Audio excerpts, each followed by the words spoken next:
Boom. Bang. Whew. UFC London has arrived. Here we go, man. I mean, a little bit of lackluster prelims, we'll say. I'm not going to say that the prelims were a buzzkill, but they were kind of a buzzkill.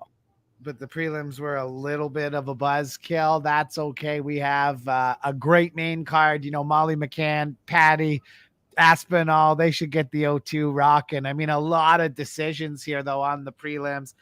Sometimes it can suck out the energy, you know, a little bit, but you know, that's okay. We'll see what happens here. Paddy's here, Aspinall, Molly. We got, you know, the Paul O2 Craig. arena. What's that? Paul Craig there. Yeah, Paul Craig is fighting too. Yeah. Yeah, Paulie C. I think he'll get this card rocking. They really just need someone to get the crowd going and the good fights going. And I think that Paul Craig is probably the man for the job here. If there's a guy that can do it, it's him. Right. I'm just sharing this out, and then we'll kick this off. Let's go. What up, Matt Baker? What up, Local Louie? Good to see you, buddy. There we go. Local Louie in the house. Let's just get just share this out with the homies, and that's it.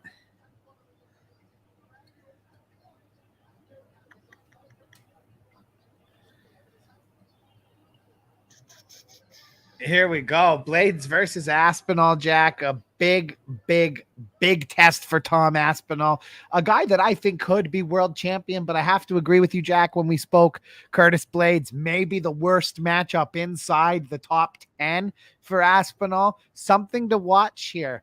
I'll tell you one thing. Molly McCann, Paddy Pimblett, and Tom Aspinall, I thought kind of on the last UFC London card. I'm not saying Uncle Dana gave him a couple softballs, Jack, but there was I saw some underhand pitches being thrown. Not this card. Each one of them has a very, very tough test, and it's their toughest test ahead of them. Sure, they're getting it at home. The O2 Arena should be rocking, but you know what, man? All things considered, each one of those three especially are definitely taking the toughest fights of their career to date, no?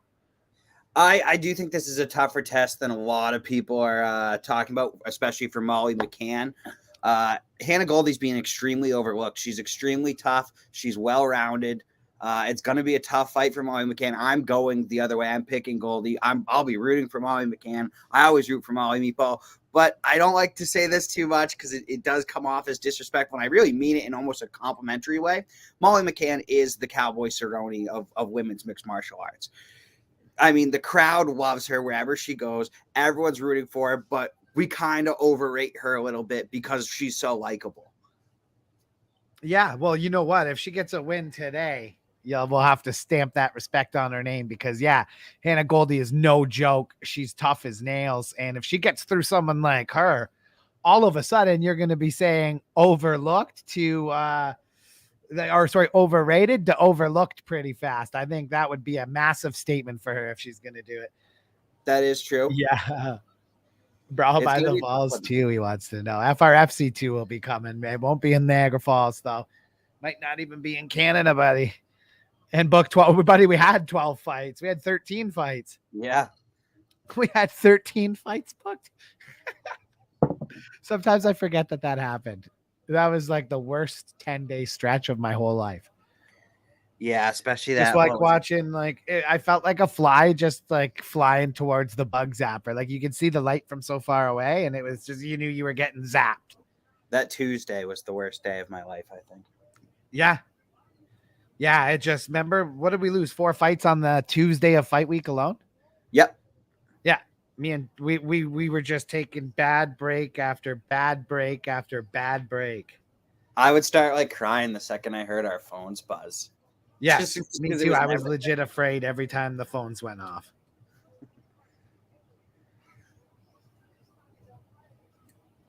I love that this is Tom Aspinall's a Brazilian Jiu-Jitsu black belt on the ground, and yet this is the scariest fight for him because of how good Curtis Blaydes is with his takedown game and how good he is at keeping you down once he gets you there.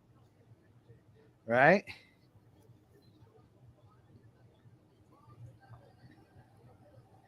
Aspinall's going to really have to show that he is next level on the ground. And I think he'll get there at some point in his career. Yeah, I mean, Blaydes is just such a tough ask, bro. It's such a tough ask. I'm just not sure it's right now for Aspinall. Yeah, I'm not sure either, man. I'm really not sure. That said, I hope he proves us wrong tonight, because I really think Aspinall can contend. I think everyone talks about Blaydes' wrestling ability. You can't forget the guy has 11 career knockouts as well. He has the power to turn people's lights out. He makes you a little bit, maybe causes you to keep your hands down because you're looking to shoot, or expecting him to shoot, and then he shoots an overhand right or a left check hook. I've even seen him knock people out with before, and he's got the power at that heavyweight to turn lights out. Let's go. Yeah, I think you're really talking a little good about him. I think you might be blowing a little smoke up his ass too. He's not the most exciting fighter in the world. Boring as hell. I remember when grappling 90% of the time with Curtis Blaydes. Yeah. But you know what? Derek Lewis wrote the book on that. When he comes in, be ready to meet him with that uppercut. That's true. That's the best way to defend it. Yeah, the best way to defend it is to hit Blaydes on the chin. He has been knocked out. I don't know if Aspinall's going to do that, but I don't know, man. This is a card, like I said, for these London fighters. It's very, very interesting.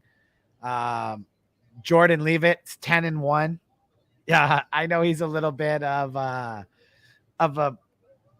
bit of a flashy character, a bit of a character in his own right. But you know what? This is no joke for Paddy Pimblett. He's got great submission skills. And if he beats you, like he's so difficult to deal with. Like both guys have really flashy jiu-jitsu. So you could see somebody get choked out there for sure. I wouldn't necessarily say Paddy has the advantage in the grappling. We're going to find out who has the advantage in the grappling, I think, during the fight. It's really what I'm excited to find out is who's getting twerked on or who's getting teabagged. Yeah, Paddy Pimblett does say he's going to teabag him.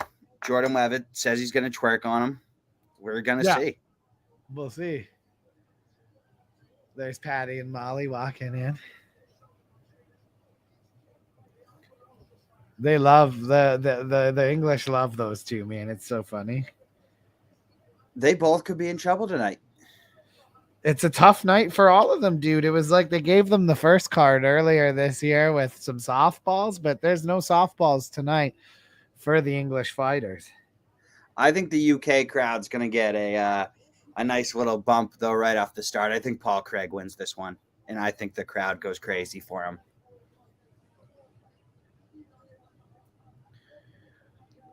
Damn, Louis wants blood. He wants to see Paddy and Molly both take out. Paul Craig. We got Paul Craig from Big Brad on the chat Big there. Brad. Oh, yeah, it's not showing the flag, but that is a Scottish flag. I can see it in the notification. Yeah, I think Paul Craig's going to win this one. Yeah, we'll see what happens. Molly and Paddy will have a hard time tonight. I think Paddy gets it done.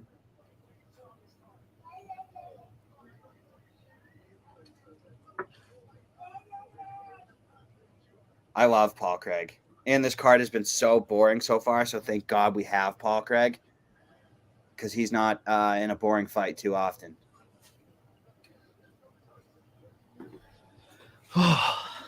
He also kind of reminds me of Zdeno Chara. Oh. He's a beast. And one of the best nicknames in the UFC, Paul Bear Jew Craig. Yeah. Yeah, buddy. Watching Hiya. I've seen Brad starch people outside BP once or twice in the security days. Oh, yeah. The best ever was when Big Brad would throw these monsters out of Boston Pizza all the time. So one time I saw this guy, he's probably about 125 pounds. Bro, he was like a wet fish. Like he just kept slipping out of Big Brad. Big Brad was getting so frustrated. Finally, the police come in and get this kid down with him. Big Brad just drops the most vicious, dirty knee while he's already down. It was just like, when you just take all your frustration out of a situation, you lose. Buddy was wrecked after that. It was one I of the would great not want dirty to get knees of hit all time. by Big Brad. No, not a knee with the weight coming behind him. Jesus. Oh yeah, I've seen some funny stuff, but that was my favorite. But he lost a rib. Oh yeah, it was almost the end of him. Yeah.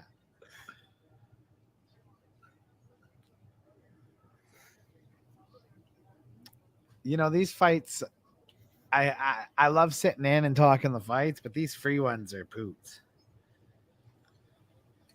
For like This people one showing up. like the prelims kind of definitely pissed on the atmosphere a little bit.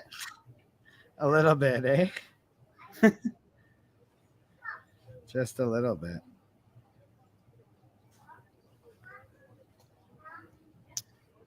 Yeah, we've been blessed with such great prelims over the last couple months, and that just stunk.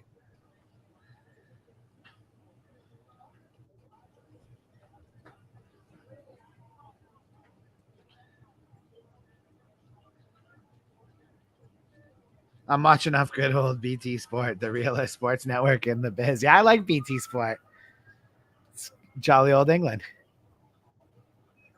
BT Sport has good footy coverage too. Paul Craig not even acknowledging the crowd. He is a man doesn't care. Paul Craig doesn't give a hoo-ha or hey about the crowd. Oh, they will be in his favor. Lincoln's just flying his airplane he can drive around. The fights are on. The Scots are fired up. Tough loss for Glasgow Rangers today in the preseason.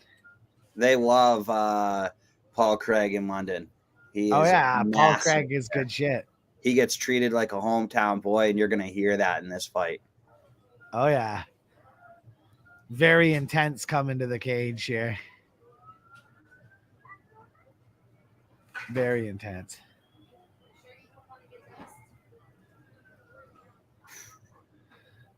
Ozdemir is fucking scary, though. Yeah, Ozdemir's no joke. Another loss for the Canadians, buddy. Harry Kane with 2 goals had the lead into the second half. Yeah, Harry Kane soon to be a Bayern Munich player. Yeah, the Bayern definitely wants him to replace Lewandowski. Now, whether we'll allow it, I don't know, but yeah, I think for sure they're definitely trying. Oh, they're trying. Oh, this is gonna get real intense. The security has their jobs cut out for them here. Right? Trying to let this fight happen in a minute and not right before the bell. You're probably a bit ahead of me. Paul Craig to win by decision is a plus 900 in this fight. Oh, and he gets right into his face going around the cage. Oh, yeah.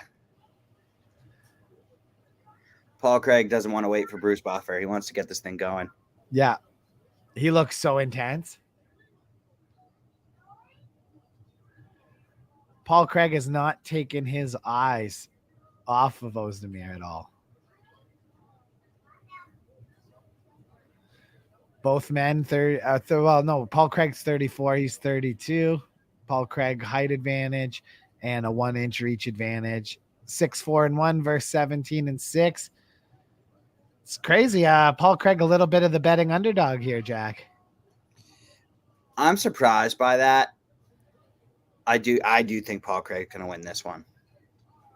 Yeah. I'll take the underdog here.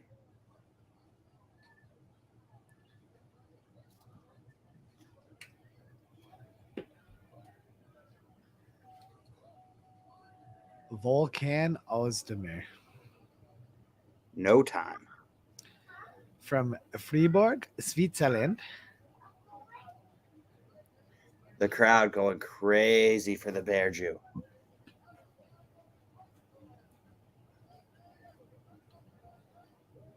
Here we go. The number 9 ranked light heavy. Number 9 ranked light heavyweight.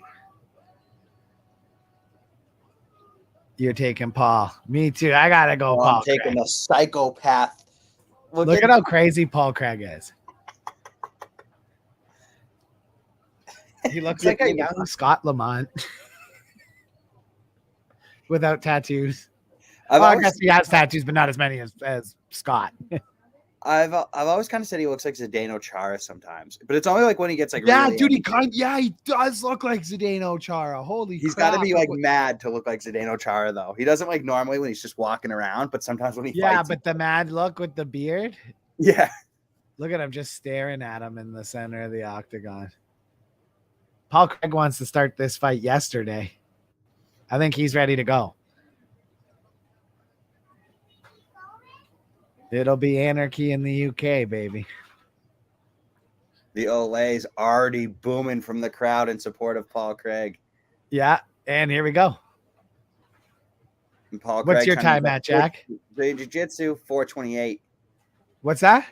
4:25. Oh, man, yeah, you're 25 seconds ahead of me.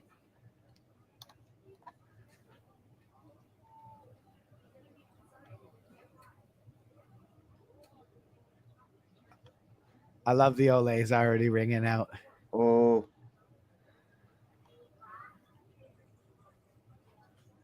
Oh, Craig tries to pull guard and he tries to go for a leg there. All right, let me know when you get to 4 minutes. How long? 4 minutes. Okay, I'm 20 seconds away. Count me down from 3.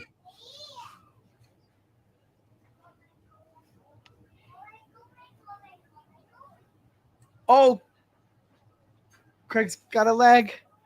405, 404, 403, 402, 401, 4 minutes. Craig's got a leg here. Let's see what he can do with it. In the rhyme in there. Craig with the leg. I don't think he's got it as tight. I don't think he's got it either. Ozdemir seems to be pushing himself up against the cage, and he's going to actually probably look to get back up as long as he can turn those hips. Yeah, but he's got to be careful because what he just did is he lifted his leg up, and now Paul Craig does have it. Yes. Yeah, that was not, I think he thought he was going to try to sneak out there, and Craig was kind of looking for it back door. He's doing a good job rolling here, but Paul Craig he's in trouble. He's got that leg. And if he's gonna get out, but there's no way that he isn't feeling that a little bit. If you're Paul Craig, you probably want to start axing those legs down. I think he'll go back to that kind of rolling single leg he does. Yep, there it is. There it is, yeah. Paul Craig has no problem being in guard either. No, he loves being here. Yeah. Got to watch those triangle chokes. He's notorious for it. Bear Jew. Oh, Craig eats a couple shots from the top, though.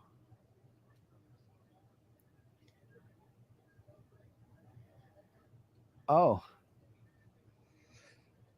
Eats one.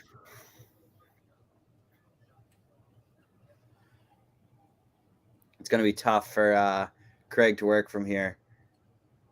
Very tough. Samir's going to try to get back to his feet. You got to watch those legs when you're trying to get up.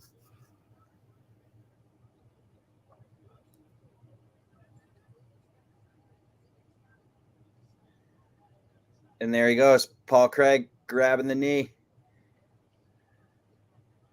Ozdemir does a great job using strikes to defend. Yeah. Craig back to his feet.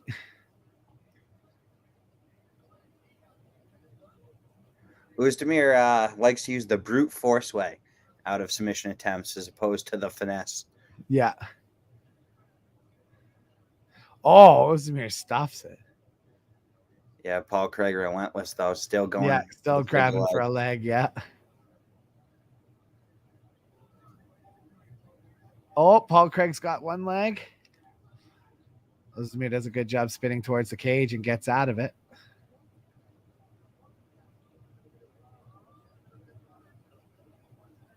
Oh, we got some blood above the right eye, above the right eye, just on the top part of the head there for Paul Craig. What did he take there? Was that an elbow? I think it was an elbow. I think so too. Oh, Paul Craig Oh, with the big right hand. Craig hits him with a big right hand after a sweet feint. Fools freaking Craig. Yeah, he wants him back up now. Stand him up. Yeah. Of course he does.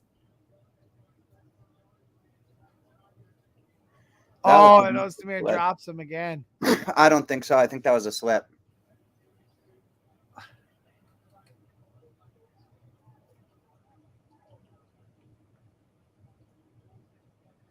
Stuffed again. Yeah, he's not getting these takedowns. And I think he's trying to play a little possum there. I don't think he got hit by that punch. I think he went down to try. Really wants to pull guard. Yeah. Trying to bait Ozdemir into it. Yeah, it would be interesting to see. Some good left hands. Oh, and a nice head kick from Paul Craig. Oh, but he gets caught a couple times in the exchange, and that'll do it for the first round. That was the most exciting fight of the night, probably so far. Yeah, which is beautiful sign. We got the UFC London card up and rocking right now. Paul Craig definitely didn't win that round. I'm not going any 10-8 here. I'll give that a 10-9 for Volkan. I would have to agree with you.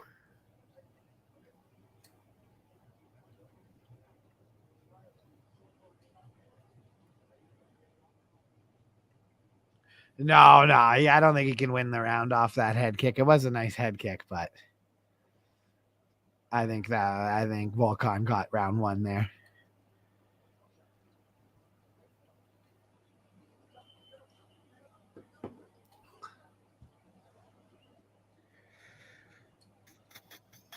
Yeah, Craig needs to kind of keep the same game plan. It's really his path to victory. He's got to catch that leg. Yeah. And make him tap. Starting to fill up the O2 Arena. More people make their way to their seats. That's a big old place. Holy shit.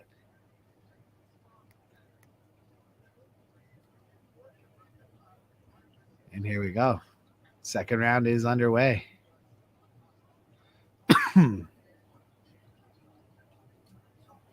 Oh. Craig goes for that head kick and gets dumped on his back. Yeah, he ducked under it and flipped him.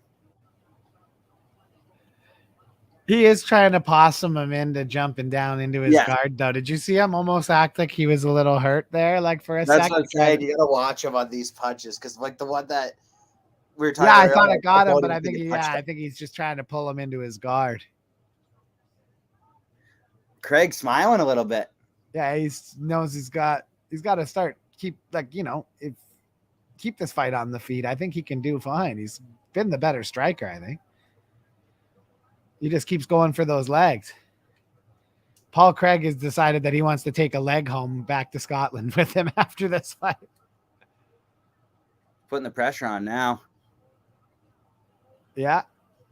Craig is coming forward. Yeah, I don't think shooting double legs is going to be a very good idea for Paul. Yeah, I don't know why he keeps going for that. I think he's winning this fight on his feet. Is he not? Am I missing something? No, I think I would give it to Ozdemir on the feet so far. But I think Paul Craig's just got to stick to that single leg. He was having success earlier in the fight with it. Now that he's gone to the double leg. He's stuffed like 6 double legs so far this fight.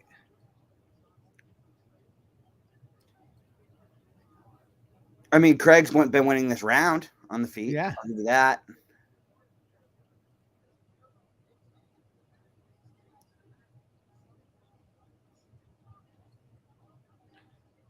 Oh, Craig quickly gets up. Oh, smart move by Craig. Gets right up and catches him.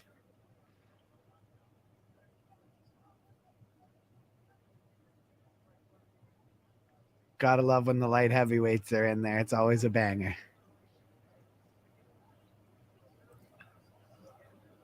Shot the double leg again. No double legs for you, Craig. You're gonna have to single leg it.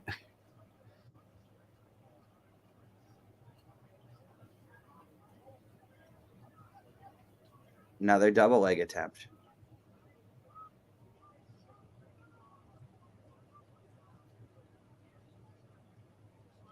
He has been like unsuccessful on probably like 6 straight double leg attempts. Yeah, it's a little bit if you're in his corner right now, that might get a little frustrating watching him continue to go for that double leg. It just doesn't seem to be there for him. And like he was having success earlier on with the single leg, which is what I don't understand. And you don't want to be caught. Like, I know he wants him in his guard, but you don't want a big bastard like Ozdemir on top of you getting friggin' full mount. It's going to be a tough guy to get off eventually, but he wants to keep this fight standing. So let's see how long before he shoots for another double. I would like to see Craig go for a single leg here, try to get a leg lock or heel hook or whatever the hell he goes for.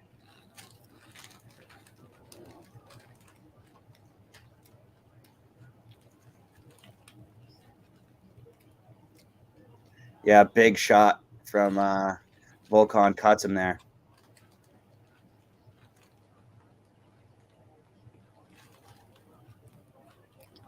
Oh. Yeah, I don't think Craig wants to handle this power too much. No.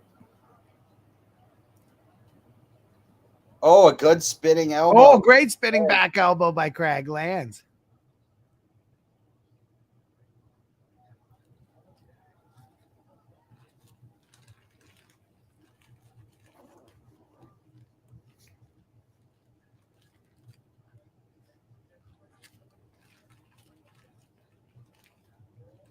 Oh, Craig's getting no. creased up. Oh.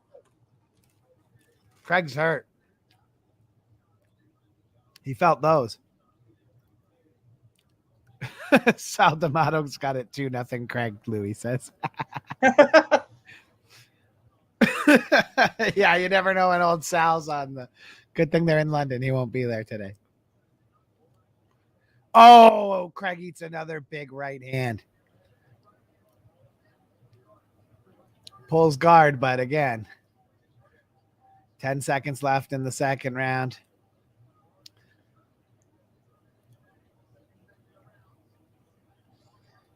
So is Craig down 2-0? Yep. Fuck. 100% he is. Yeah. Louis got it 1-1, though. He gave Craig the first round. I ain't give Craig shit. Yeah, I'm giving Craig nothing. A little biased towards Craig, and I ain't giving him shit.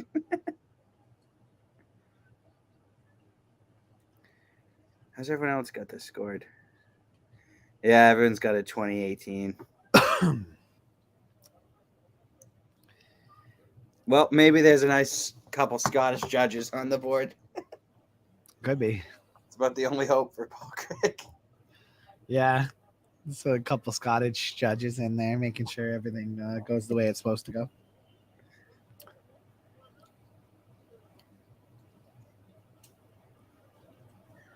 What do you mean both you got men it? are up? 1-1, depending on how you score guard pulls. You mean how you score guard pulls? Yeah, I think this is easily 20-18 right now for Volkan. I don't like and this. I worry that this could be a 30-27 here unless Craig shows us something. I'm a Paul Craig stan, but this is hurting me.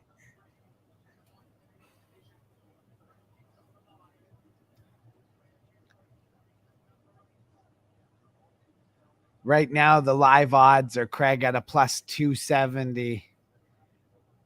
They got him in Ozdemir minus 390 right now.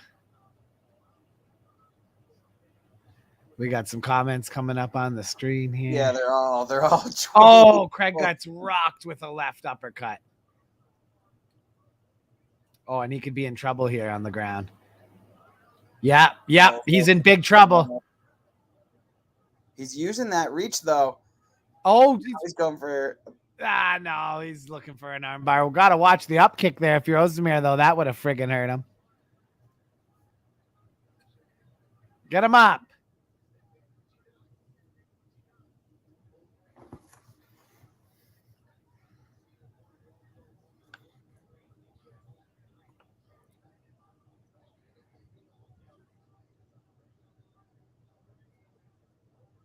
Oh.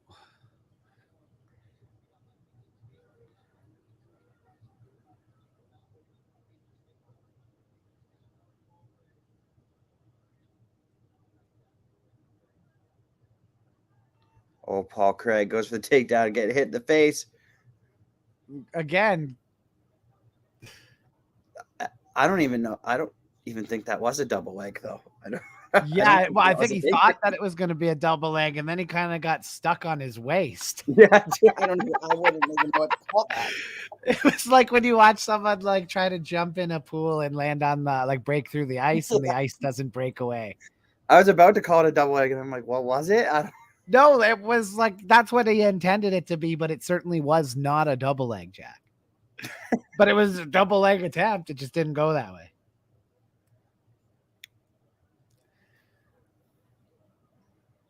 Come on, Craig. Ole, ole, ole, ole. The fans are trying to get behind him, but gee. Yeah, well, you never know in this sport, right? True. Especially all it takes is one push of the button and motherfuckers are sleeping. So Craig can do it, but he's got to get busy here. He's got to get something going. He's got to commit to trying to finish this fight.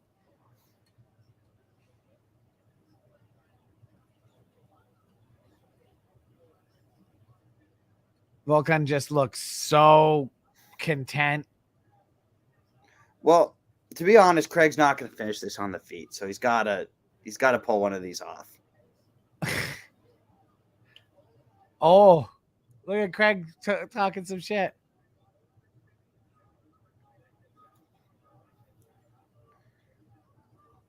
Oh, Ozdemir's keeping those hands right down too, letting him know he ain't worried. Craig can throw all the jabs he wants. He don't care.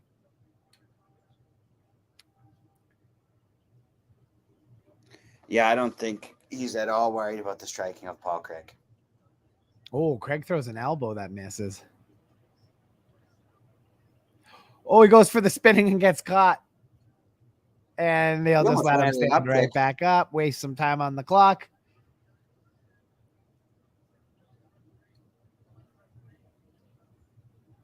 We have a minute and 10 seconds left in the third round.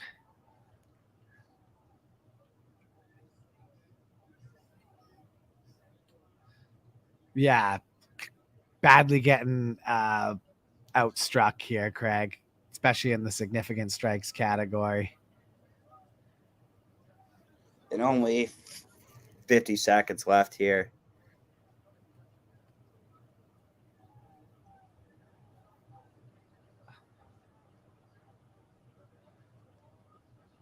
Rejoice the Lord comments about something about hepatitis B. All right. You got cured of hepatitis B from the Lord? Is that what we're saying, Rejoice? If the Lord could grant me one thing, he'd go fill my cup up with some more ice so I could keep drinking this fucking beautiful Cottage Springs vodka water, raspberry lime. We need to get this done. Sponsor of this podcast, Paul Craig. Get him right on the judges' table. Gasparino, he's got it. Gasparino's got it. Paul Craig up. Jack, Oh, that was a good fight. Now, Volkan, he's going to be looking to move up the ranks a little bit here. See where he goes next after this. That's a big win. I mean, that division's it's kind of tough to move up, though, right now. It's kind of an up-and-coming division there, light heavyweight. Yeah, there's certainly some interesting guys. I like that Glover's getting the title shot right back. Yeah, what do we got there for the rankings at light heavyweight? You're from London, that's it, buddy. You got to go with your boy, yeah. I'm worried. I'm worried about the UK fighters today. I said that I felt the first event this year had some great matchups. Some fucking blew the roof off the place. Paddy's in tough. Molly's in tough. Aspinall's in tough. Not saying they can't win, but these are not gimme fights like the first card. What about Santos versus Volkan? Yeah, that would Rakic, but Rakic is going to need some time because Rakic just got ACL surgery. Yeah, he's going to be out for at least 5 months, probably 6 months, probably more. Yeah. It's his third time. So Oh, yeah. Well, you know what? At least though, the way they do these knee surgeries now, man, it's way different than even 10 years ago. Like when they build your ACL back now, sometimes these guys come back and their knees fucking stronger, but it just depends. But if you pop it a second time, you're most likely screwed. Yep, straight 30-27. Yep, all three judges gave that 30-27. Absolute correct judging there from the judges. From a guy who sometimes goes after the judges, we got to give it to them when they're right, and they were right there. yeah. Volk versus Jan fireworks. Even with my rose-colored glasses or Scottish-colored glasses. Yep. Didn't win that one. We still did, Jan, buddy. Successfully defended all 15 takedown attempts, Volkan Ozdemir, it says. Didn't Buddy get a couple single leg takedowns or no? No, because he technically didn't get the takedown. Oh, right, because then he would pull back guard. Yeah. No, I guess 15 for 15 on the takedown stuffages too for Ozdemir there. That's pretty decent.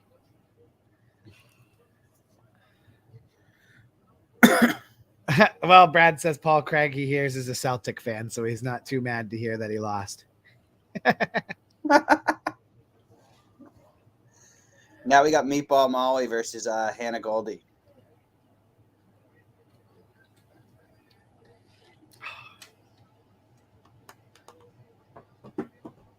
Meatball Molly time. The fans are going to be charged right up for this one.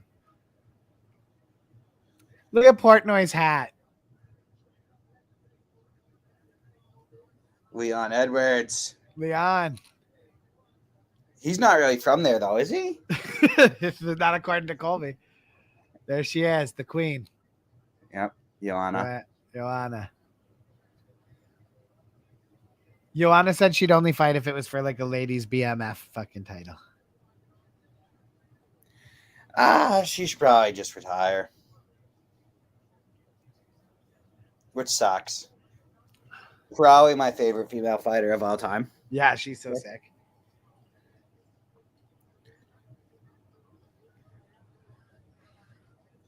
Hannah Goldie, former ISKA kickboxing champion.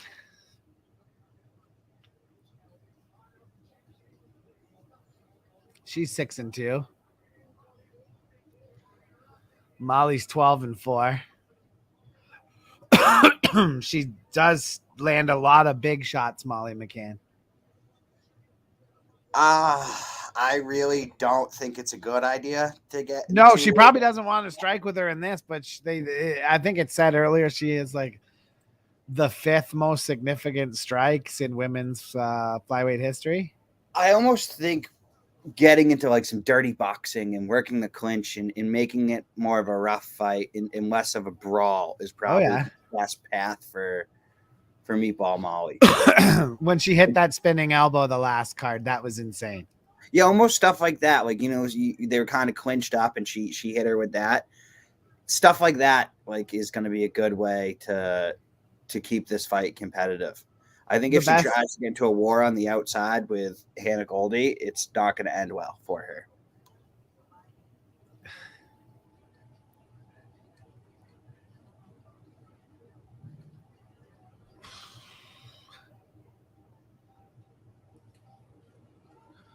Amanda Nunes was so fucking crazy tough when she first came in.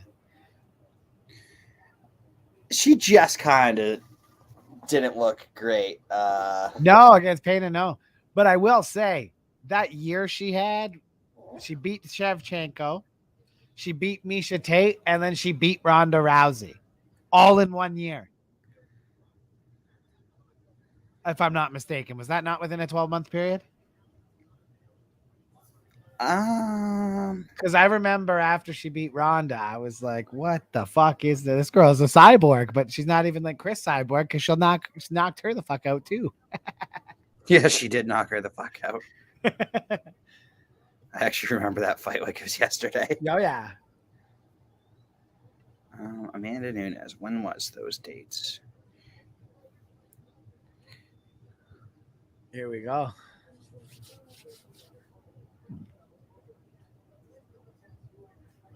Yeah, it was all in 2016. Yeah, it was all in the same year, man. I think that's the best like year run of anyone in the UFC ever, as far as beating like tough opponents, like pound for pound in your division. That's fucking crazy. Beats Valentina, beats Misha Tate, and then beats Ronda Rousey. Sends Ronda Rousey to the WWE forever. Didn't Michael Bisping have a crazy year too, though?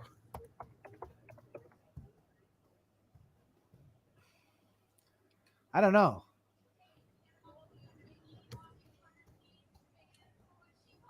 At least in recent history, it's one of the most crazy ones for me. Frank Bonata. Casuals, he says. Anyone who doesn't go for the London folks, casuals. Oh, Michael Bisping. It was in 2016 as well. He had a pretty fun year. Beat Anderson Silva, then Luke Rockhold, and then Dan Henderson. Those are pretty good, but Henderson Well, yeah, but it and was the Silva were rivalry. at the end, right? Well, Silva has always still been good. Yeah. I mean, Luke Rockhold was at the top of his game. So you beat a legend Anderson Silva. You beat Luke Rockhold, who was one of the greatest in that weight class at the time. And then you cap it off by beating your longtime rival. That's a hell of a year. Oh, That's it a was. hell of a 2016 had a couple great performances that year. Holy shit. That's funny that was in the same year, too. Yes.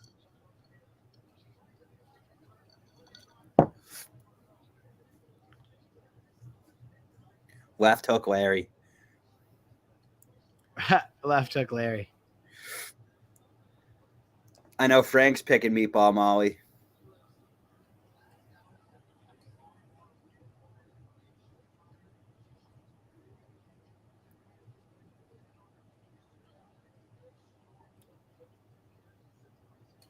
Here we go. Pray for Frank if Liverpool gets crushed here. Yeah, pray for Frank. Check your Facebook DM, Jack.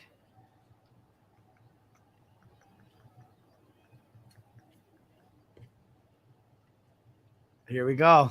I don't see anything. I saw the post that you sent at like 3:30. Yeah, but read under it. I don't see anything new. Oh, did you do that? Oh, yeah. Okay, I didn't know.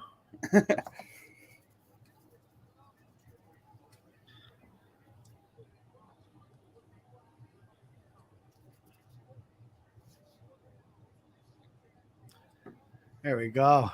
Here comes Meatball Molly. God bless Frank. Yeah. God bless Frank. God save Frank. After Jack Shore, he can't take a bad. God save the Frank. Yeah, right. God save the fucking Frank. I love it because like British people, like you can't get mad at me. My mom's from there. I can do the voice. Meatball Molly pumping up the crowd. The former Cage Warriors flyweight champion, Molly McCann.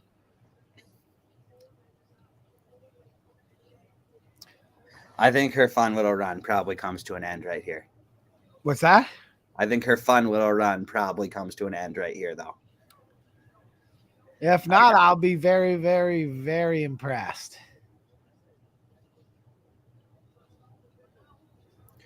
I think she is listed as the favorite, if I'm not mistaken. And there's Dave Portnoy. Didn't know who Molly McCann was probably 2 months ago, but now our biggest supporter, apparently. Money and power, buddy. Remember, he said he had no idea who Paddy Pimblett was till that first fight. I was like, how can he run us? I guess he doesn't if he's not huge into combat sports, but we covered Paddy's last Cage Warriors fight or two before that. Like, oh, I've been following Paddy even outside of Cage Warriors back in the regional circuit.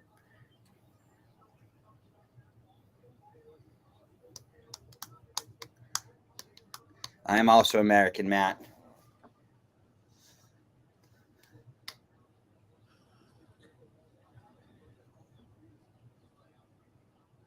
Oh, Molly.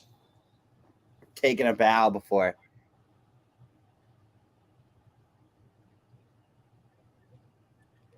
Oh, and people got the Paddy, the Pimblett wigs The Paddy on. wigs are on right now out there. Did you see Sean O'Malley even had one on yesterday? It is a pretty sweet hairdo. You can't really. Not much to separate these two women. How about Hannah Goldie, a plus 360 underdog, a minus 450 favorite for Molly McCann? Oh, I wished I played that. We'll see.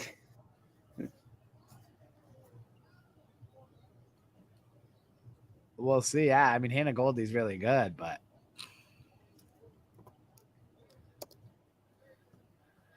I love when they when they dap up Bruce while he's fucking firing them up.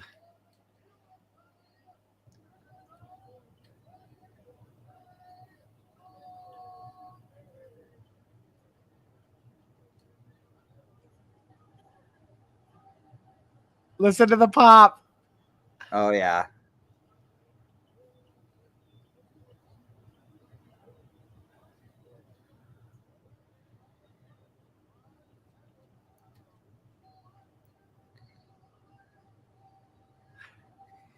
You think Deanna Belbita versus Molly McCann would be a fun fight?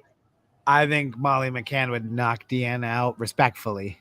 Really? Deanna beat Hannah Goldie. Yeah, I know. I don't know. I think Molly might win this. I mean, Vegas usually doesn't fuck up. Like they do sometimes, but that's a pretty generous odds.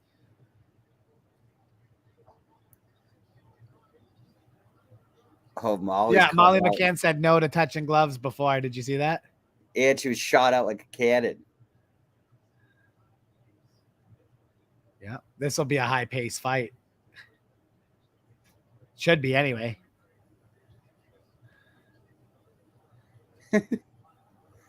Molly McCann wants to brawl.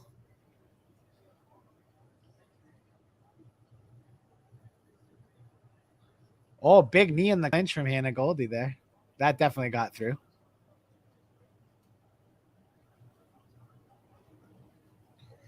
Oh, and a big right hand from McCann. Oh, and McCann's looking for that overhand right.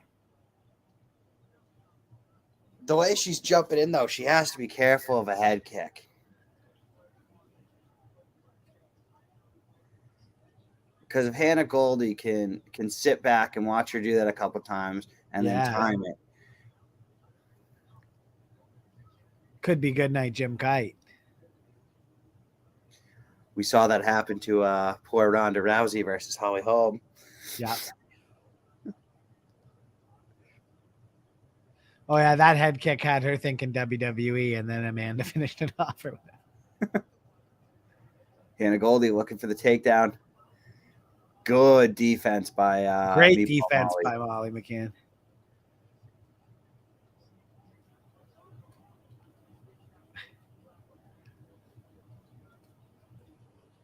Hannah Goldie's just getting that head located right under the chin, looking to sweep a leg or something.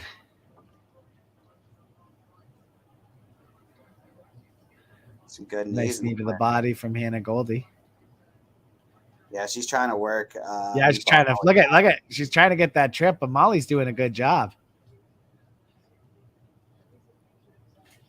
Yeah, Molly's strong.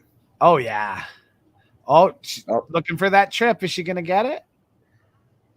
Oh, Molly's doing a great job defending here. She couldn't get it. If she got her hips across, she would have had her. Yeah. She's gonna take another try here at it. Hannah Goldie's arms are huge. Yeah, they're massive. She's jacked.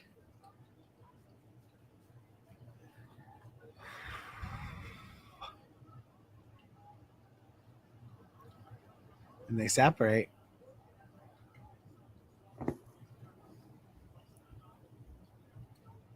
Another single leg attempt. Oh, Molly. Oh, and a nice elbow from Molly McCann. Beautiful elbow coming out of that.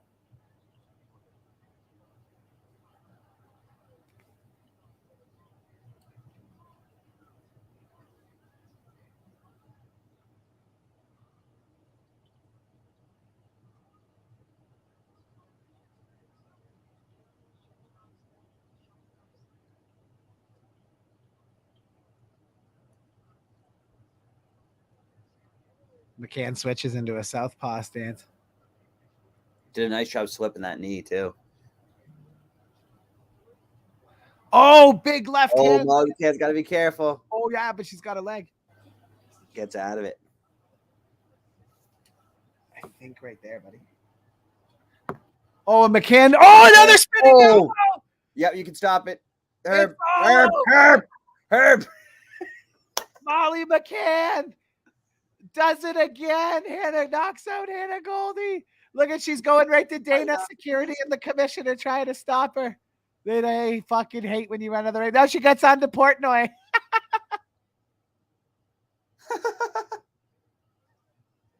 That is awesome. Dude, she hit another spinning elbow. Look at. They're going to fucking kick her out. Nothing the commission hates more than a fighter jumping out of the cage. Nope. Hannah Goldie got rocked there, Jack, after she looked like she was right in it. Yeah, it takes one sometimes. Yeah, that was a quick turn of events.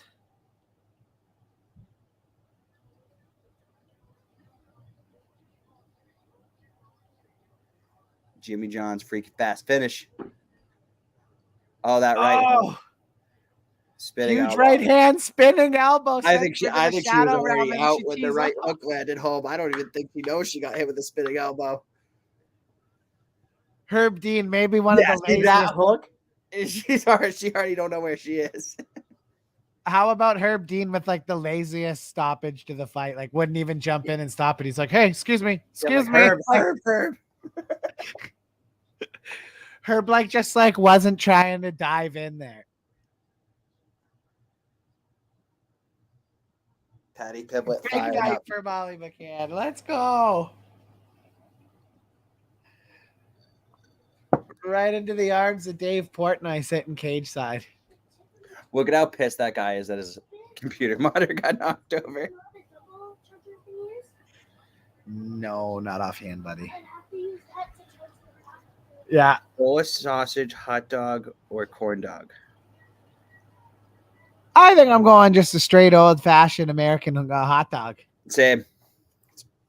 I love the hot dog. But I'm not huge on either three of those. Now, if we were talking like honey garlic or hot Italian or some sausage like that, then no question. But you know what? I can't even say I've really had Polish sausage before, if I'm being honest. Oh, Maine is home of the steamed hot dog. We have the best steamed hot dogs ever. Yeah, see, I've always been a barbecuer of my hot dogs or an air fryer of my hot dogs. That's gross. I got gabagool all over my TV, Louis, fucking yelling at the fights. The gabagool's flying out of his mouth. Mutts is going everywhere. He's watching the fights down in there. You know, you're watching fights in Niagara Falls when the gabagool and the Mutts is fucking rocking for a snack time. Nothing better. Jesus. Wow, Molly McCann, Jack. Yeah. Where's she going now?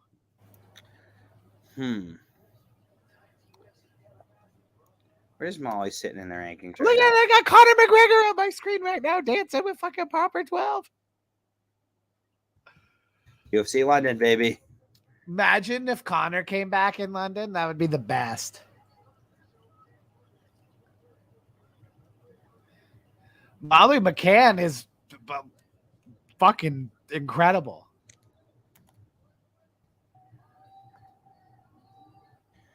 So is Molly McCann not even ranked? I don't know. I don't think so.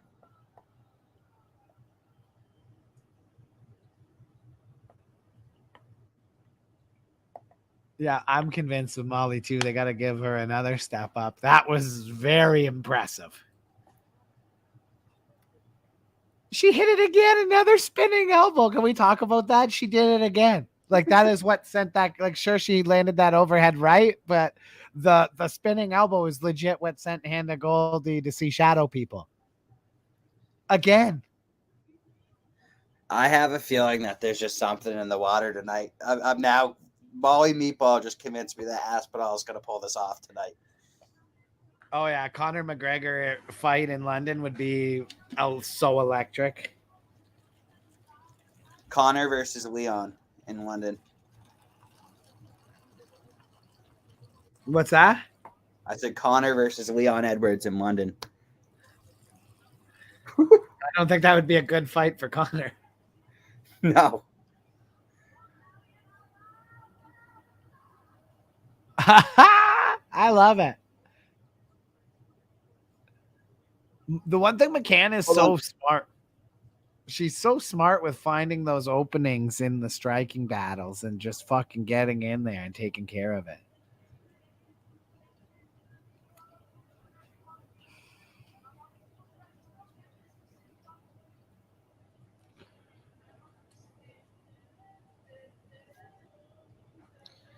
She just decides to sing instead of calling somebody out. Got the whole place singing though. What are you doing, buddy? Okay. I love that. The kid's just smoking a fucking J right inside the building on TV. Love to see that. Most wins UFC flyweight history. Niagara Falls' own Jillian Robertson on the list. Yeah. Yeah. She's training at the Goat Shed now in Florida. Love that. The world's most fun gym. I haven't seen any $1 million cars in there lately. I don't know. What are they taking a break? No. Look at there's Chandler. He's always in the house. Chandler Poirier next or what? I think you have Conor McGregor's next opponent right there. I'm hearing that's going to be Michael Chandler. That would be awesome.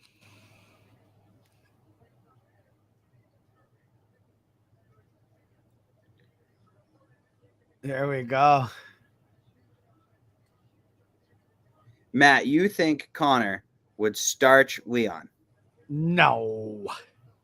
Put down the shrooms.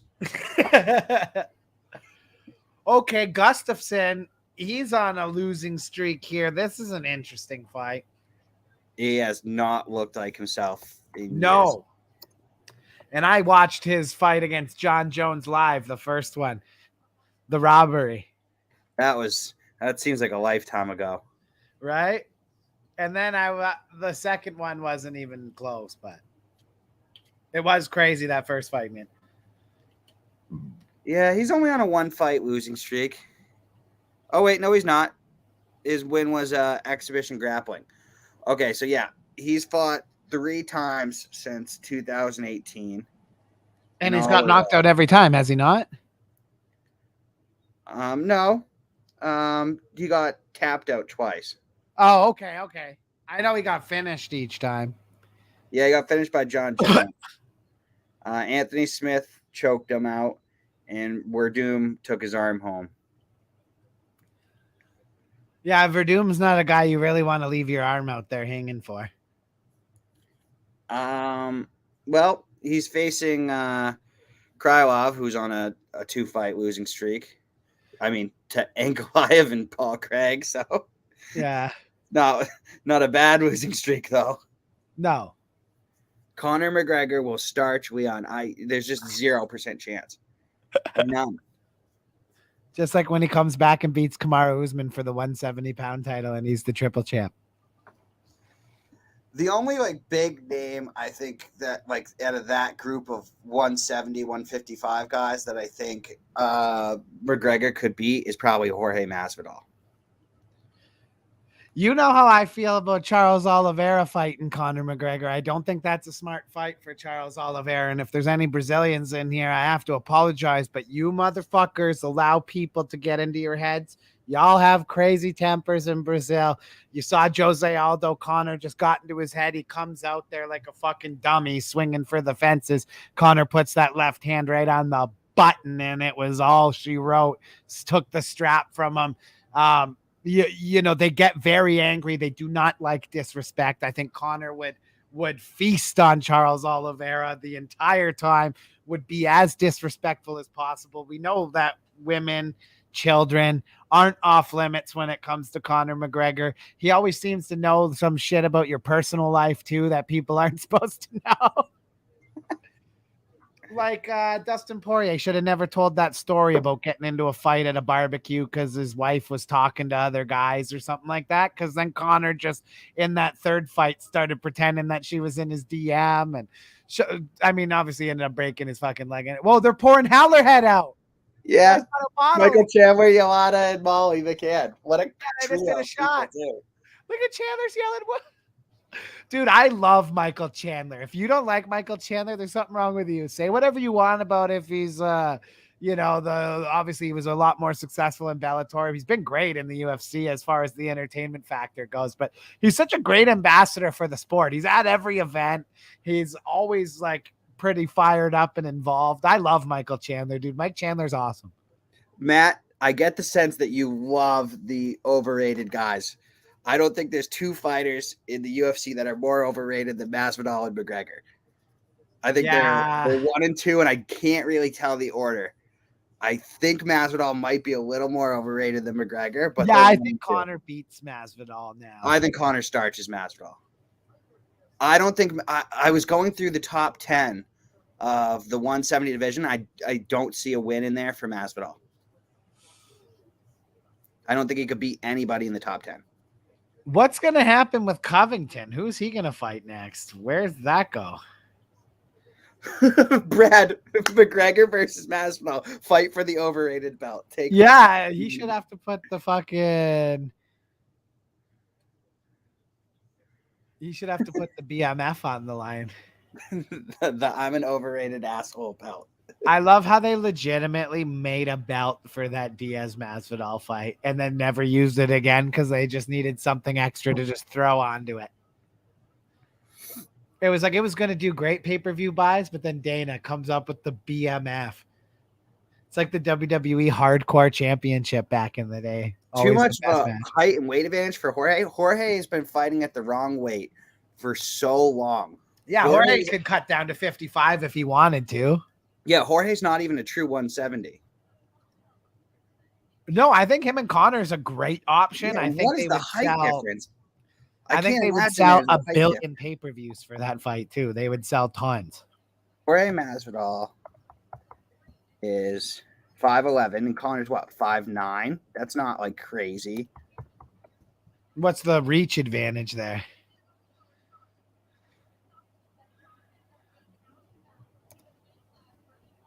Gustafson's already in the Hall of Fame. Conor's reach is 74.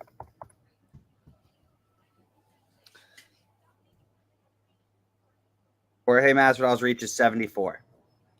Okay, so they have the same reach. Yeah, I don't think the height would play. No, that height isn't enough to do anything.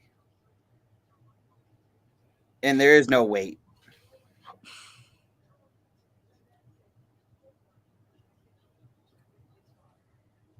Masvidal easily could have fought his entire career at 155. I just think he didn't have to. I think he was financially okay with. Is Paddy Pimblett the next fight? Is that the next one? No, Gustafson. No, I mean after this one. Like the next fight's Paddy? I think so.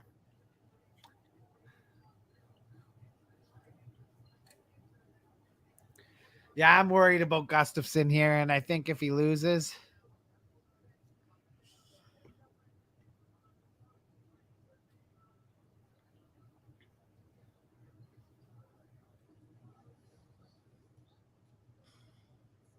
I don't think they drug test for nose beers, Brad.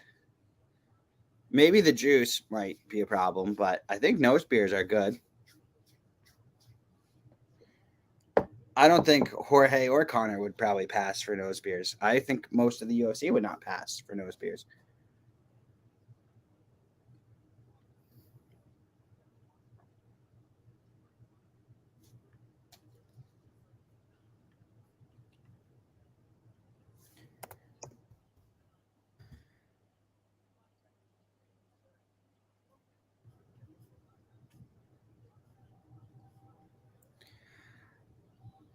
I mean,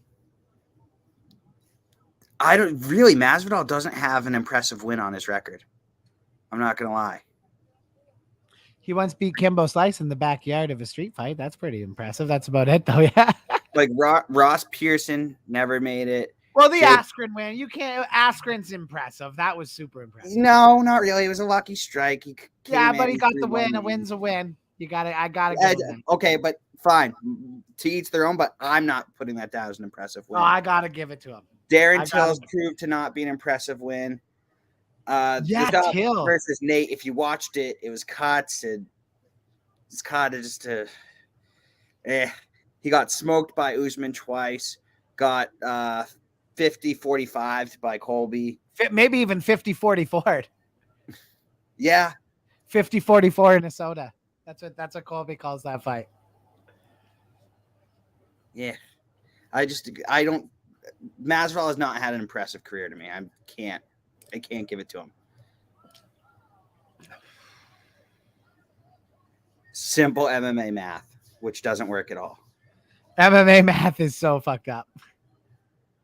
This guy can beat this guy. I want to see Molly versus Belbita next. I'd like to see that. If Belbita wins her fight in September. The card on the 17th that was supposed to be in fucking Toronto, but then Dana White goes, no, they're not going to get rid of the Vax Pass. We're not going to fucking Canada. Fuck off.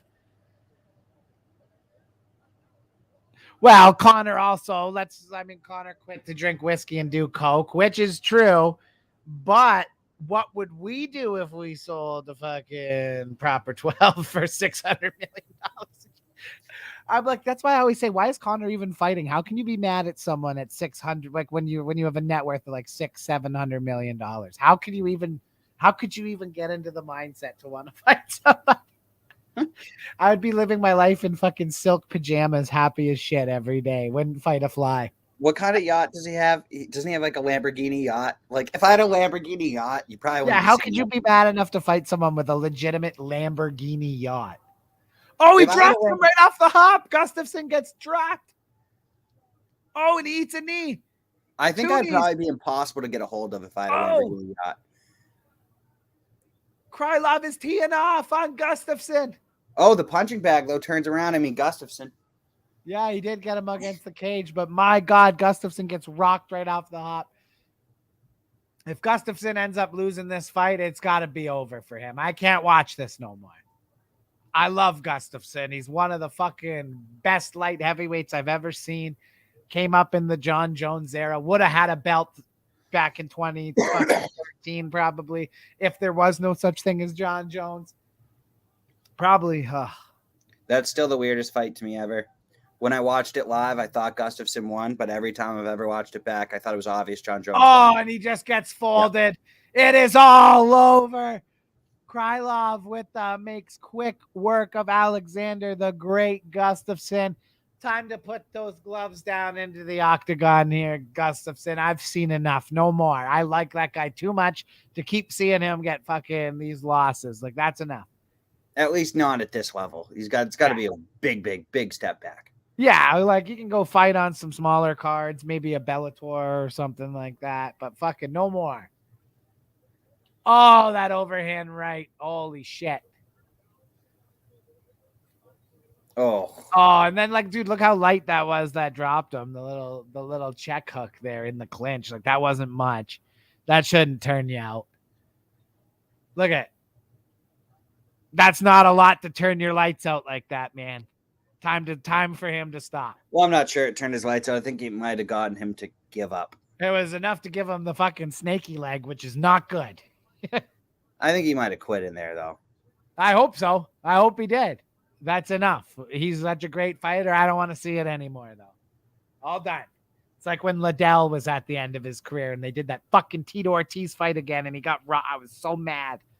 So fucking mad at that Oscar De La Hoya, that fucking scumbag. And then Oscar De La Hoya says he's going to fight, gets COVID. That been rebooked yet? Is that crazy, how it didn't get rebooked? How about that Triller fucking triad and shit not getting booked and stuff again either? That's strange. Triller went, well, we could do Triad or we could just buy Bare Knuckle FC and let them do it. So I think that's what they did instead. Also, I'm not sure. I know I saw something pop up with them not paying fighters. I've heard that, but I didn't want to. I wasn't going to go there, but I have heard that. Well, I mean, it's if you Google it, it's on there. So yeah. No, for sure. Actually, someone told me that our broadcast with you and Adam reminded them of like Triller. And I was like almost half offended. I was like, they're better than the guys on Triller. They're like, no, just the fact that you guys are like relaxed and fun and we'll say swear. I wasn't hammered. I actually hadn't had anything to drink. Kaplan, on the other hand, he'd had a couple seltzers and a couple joints before hopping on there for sure. That's how we get down at FRFC. I don't give a fuck. As long as no one's belligerent, have a drink on the broadcast. No one was. Grab Not yourself a dragon beer or one of his fucking tequila freezies and have a time. That Triller card though, when they were doing that, like they were completely hammered up there, and it was. They were smoking weed, getting drunk on the. They were even talking about the fights. No, dude, it was a party. Like, dude, the Triller fight with Jake Paul and Ben Askren on it was legit just a party. Which, like, there's a market for that too. That card was fun. There was music. I don't personally love it, but sure, there's a market. I hated the music. I absolutely hated it. It was just too long. Like, give me one band, 1 or 2 songs in the middle of it, and done. Not a whole fucking 40-minute concert. Like, that's crazy. 2 tunes though, bro. You bring out. Remember the other one they did where they only brought out Metallica to play like 1 or 2 songs. Like, that was fucking awesome. That was during the first Triad. I still don't like it. Not my cup of tea. If I'm watching a fight, I just want to see the fights all the way through. I don't want to see a concert. No interest. I can get down with that. I'll watch a concert if I want to see a concert. If I'm watching fights, I want to see fights.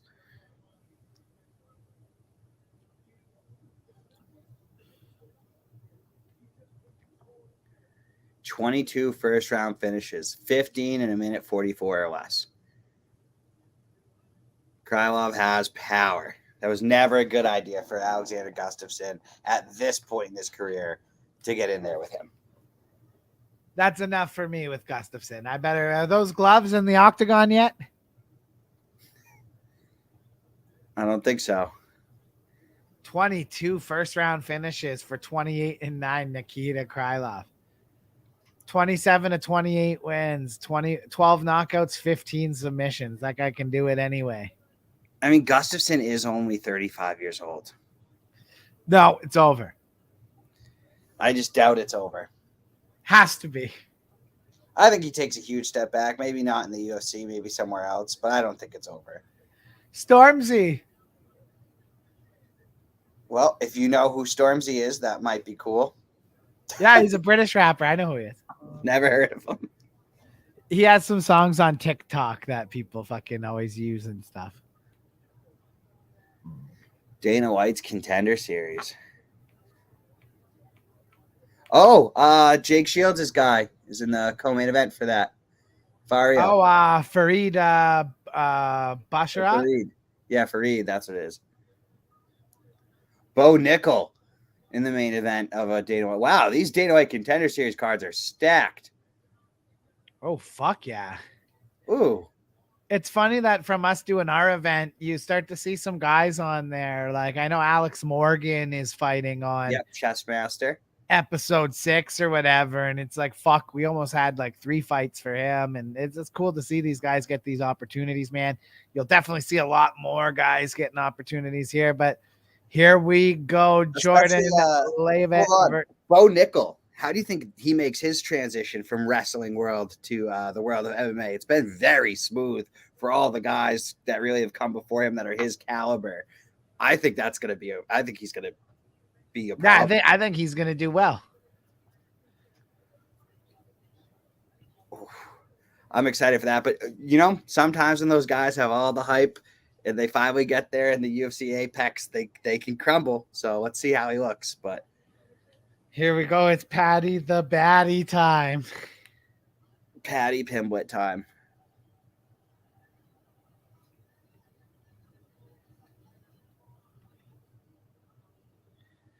It's Paddy time. He's the new cash cow of the UFC. We have the twerk versus the teabag. The twerk versus the teabag.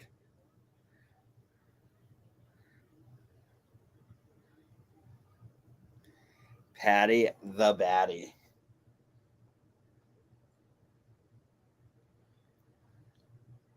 Do you remember the British kid from South Park that looked exactly like Paddy Pimblett? Yeah, Pip. I think it's Pip.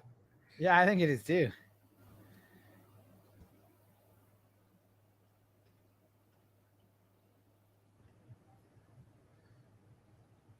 Yeah, Pip literally looks exactly like Paddy Pimblett. Yep. As soon as you said it, I was like, yeah, that makes sense.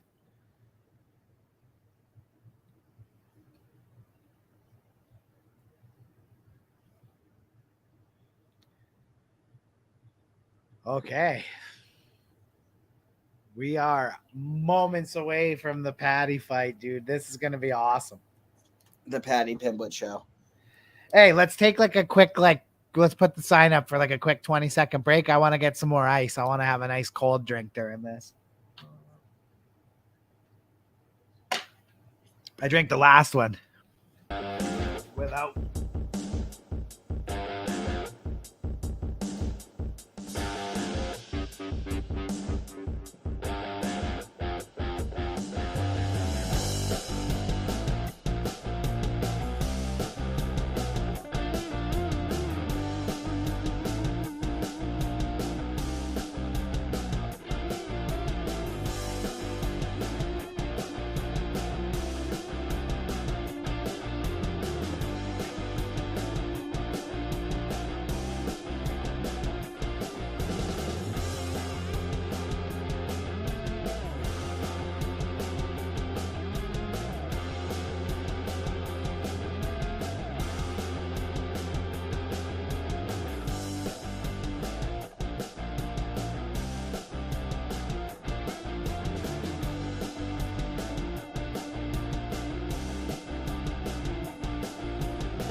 All right, baby, let's go.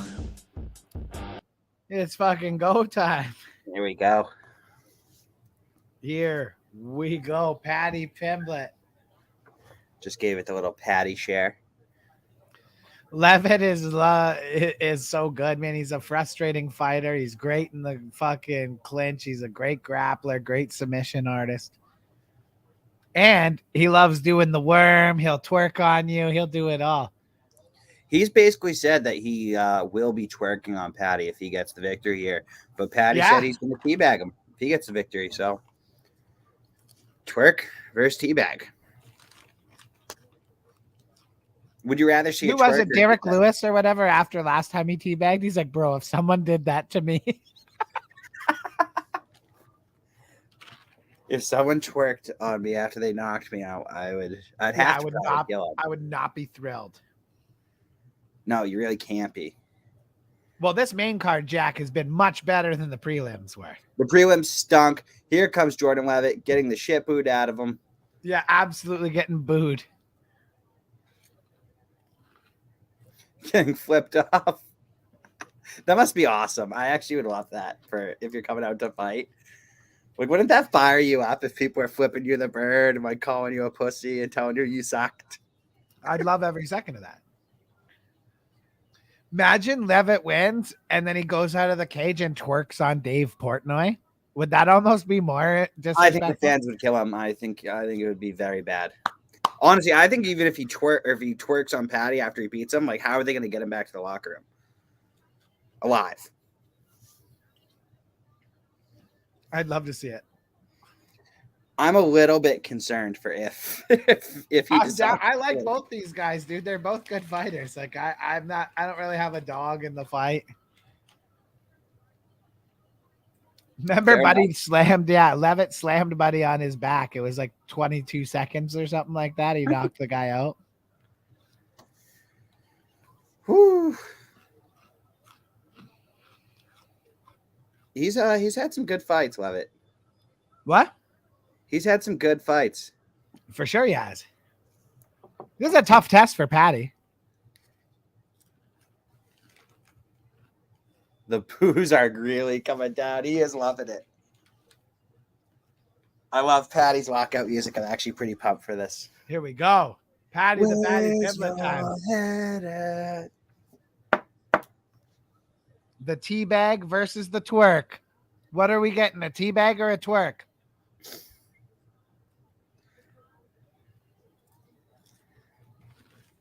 I mean, I almost want to see the twerk just to see how the Liverpool fans would react.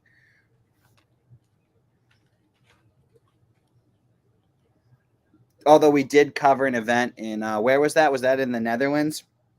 Where the crowd went so crazy during the main event that they had to stop the event. Oh, Glory Kickboxing when the Polish hooligans or whatever, that was hooligans or whatever, like you started think throwing chairs and that trying to stuff? stab each other in the audience. Yeah. That ruined my day.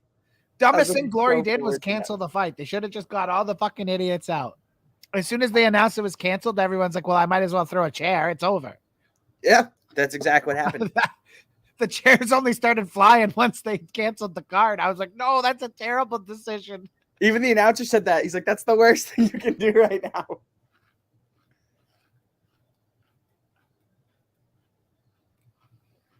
The O2 Arena is about to go fucking madness. Damn right, Matt. This is going to be a crazy one, brother. See, okay, this is what I don't get. Why would you have your phone out and recording this? Like, watch the replay on like pay-per-view someday. I would be taking this all in. Because, Jack, then you can't post it on Instagram to show the girls to get their panties off. If you're at the Paddy fight, it's the panty drop. And Paddy, the Paddy is fired up coming in. He's about to fucking smack the UFC security guard behind him in the face. He's flinging those arms so much.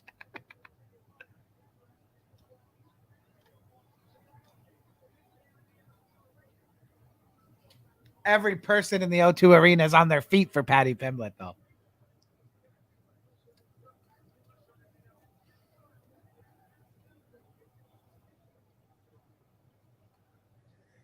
Paddy the Batty. Paddy the Batty chants are going hard right now.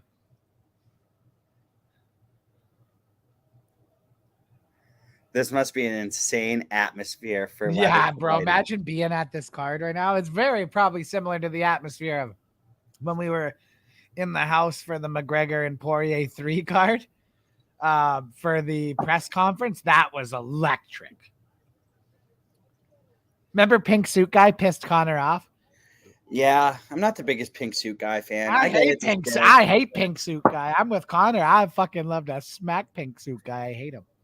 I just think he takes it too far. He's a little too disrespectful to guys. Yeah, he's a bird. I get that he's trying to do something to get noticed, and like in a way it's worked, but like I'd also like to see a video where Conor McGregor slaps him.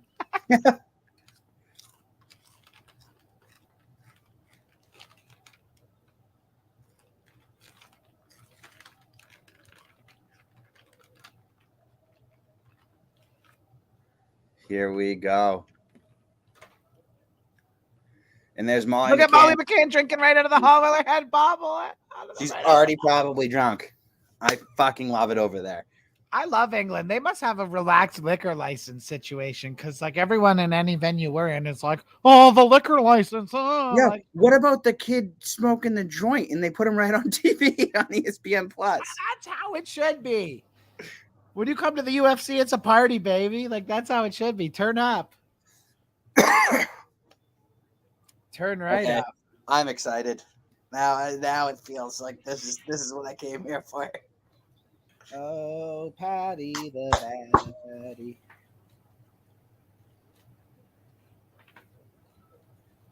Oh, where are my rolling papers? Oh. I love it. I love Levitt, though. I don't know why. I can't help but like Levitt. I can't help but like both these guys. I know. I love both of these guys. Let's go, baby. We got the twerk versus the teabag. Let's go. This is like kind of like when Randy Costa and Adrian Yanez fought each other, and it was like, fuck, who do I want to win? Right? It's not often you get two fucking hilarious guys facing off. This is Teabag versus Twerk. That was Dr. Pepper versus Reese's. It's always something in the UFC. Right?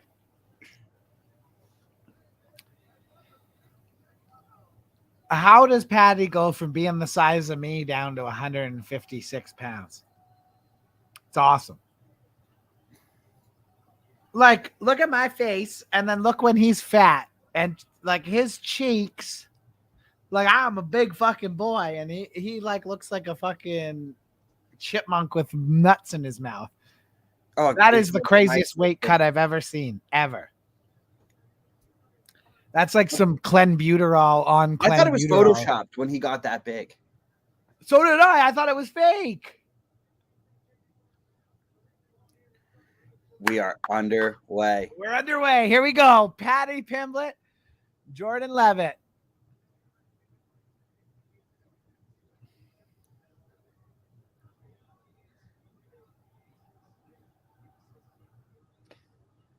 Paddy's coming with the high pressure.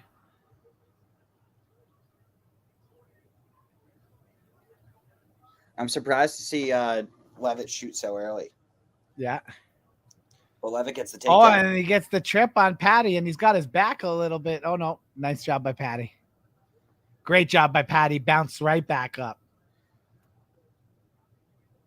You know, in the two fights Paddy the Baddie has had, Jack, like you said, they've been kind of firework fights, quick knockouts, slugfests. That's not really Paddy the Baddie's game.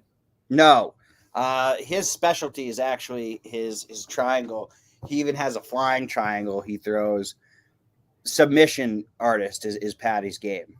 Yeah. Well, now that hasn't been on display yet in the UFC, but I think Levitt's going to put him in a position where they end up having to, I think this is going to go longer than a 1 round. Oh my God. Levitt's got Paddy up. You got to be careful with Paddy here. But has he got a guillotine in? He does, but his legs are what's dangerous. Once he gets those to work while he's on the ground, you're in deep trouble.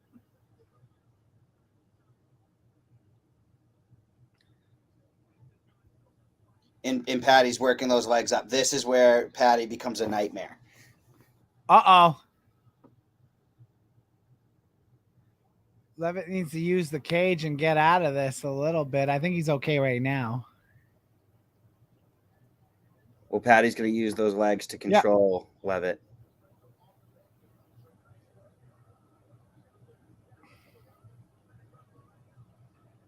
Looks like Paddy's going to look to try to stand up. Yep.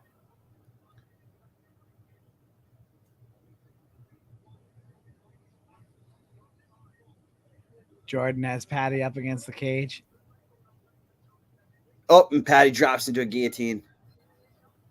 Loses it. He lost it though pretty quick.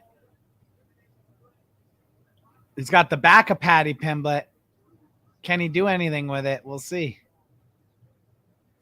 Paddy's doing a good job keeping his hips high, making it hard.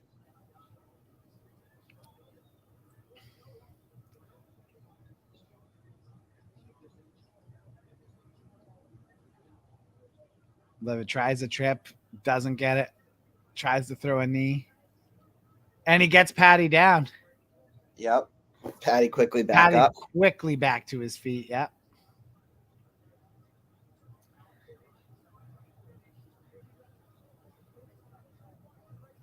Paddy with an overhook. If you're Levitt, you know, this fight, you want to turn this into a dog fight. It's a good start for him so far. Paddy, though, doing a great job defensively. One of the big knocks on Paddy is his gas tank isn't the best.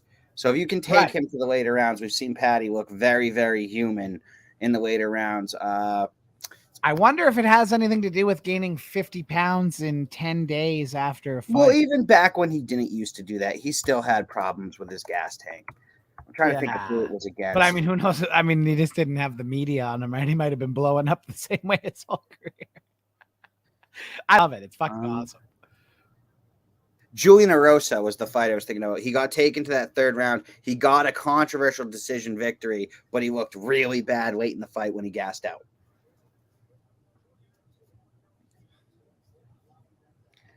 However, that fight was back in 2016. This is a dog fight right now. I don't think, like we said, this isn't going to be the typical Paddy the Baddy UFC fight that we've seen so far. Oh, and Paddy runs, gets separation. Yeah. Levitt throws a front kick. Nice front kick to the gut by Levitt. Oh, Paddy catches him. Paddy's got the guillotine. He dropped him. I think he's hurt. I think that's in. Paddy loses it, but he's going to rain down some elbows. Did he catch him with that switch kick? I mean, I think it was partially blocked, but it was a fucking I think it got through enough for him to feel it, though. It very likely might have. It was one hell of a kick. And Paddy's going for the back now. Oh, and Paddy's hammering on him.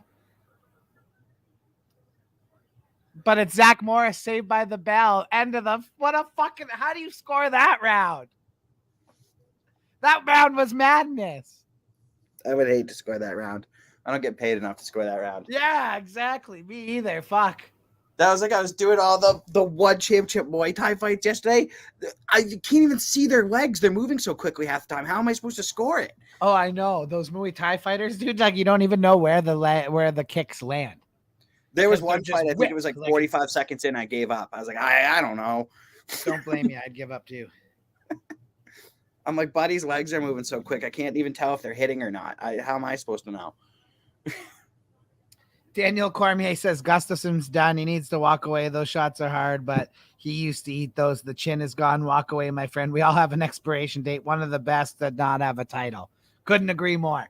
Paddy Pimblett, Jordan Levitt. I think Levitt won the first round slightly, maybe, but I mean, no, maybe Paddy hitting that switch kick. I don't know. Especially with Paddy coming on late and it being in Liverpool. Yeah, I'm going to give the first round to Paddy, but I don't fucking know because being a judge in this sport sometimes is hard. And that was a tough first round to judge. That's an incredibly tough first round to score. Jordan lands a nice shot, though, early here. Coming forward with the front kicks, trying to press Paddy up against the cage.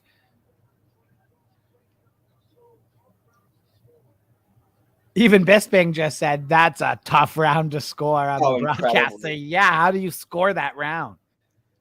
Both men did a lot. But I wouldn't be shocked.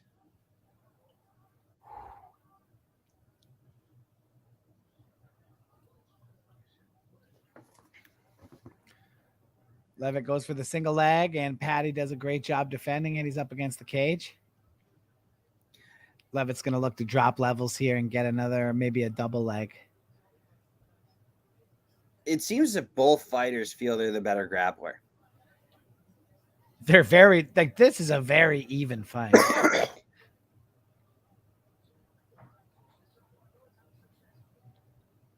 Yes, all the tweets on the side, it's absolutely split down the middle of who won. I don't know who you give that first round to. And I expect it to be split down the middle. That was tough. Now, Paddy having the sub attempt, I don't know. Maybe that's the difference in the first round.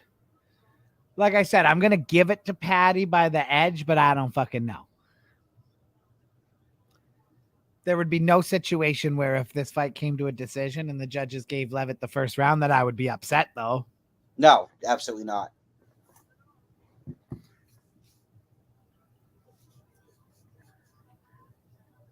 That's a strange attempt here from Paddy. I can't really tell what it is. Just can't get a good look at it. Oh, big knee. Huge Paddy. Knee from Paddy, drops him. That was a huge knee. That hurt him. Oh, yeah, that was a big knee. Paddy's got his back. Levitt has never been finished in his career. That was one hell of a knee. Paddy's got his back, and he's going to look to do some work here.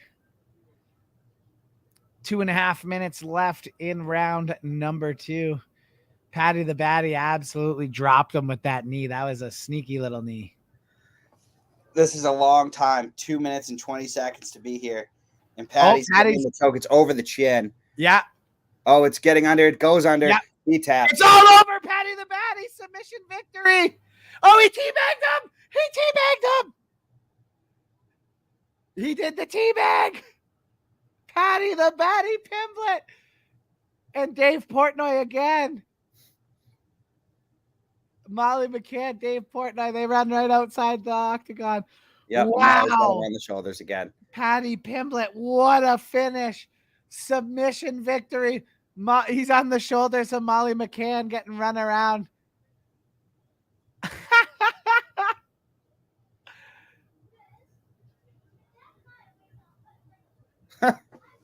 Paddy the No, he only weighs 155. The girl weighs 125. She'll be okay.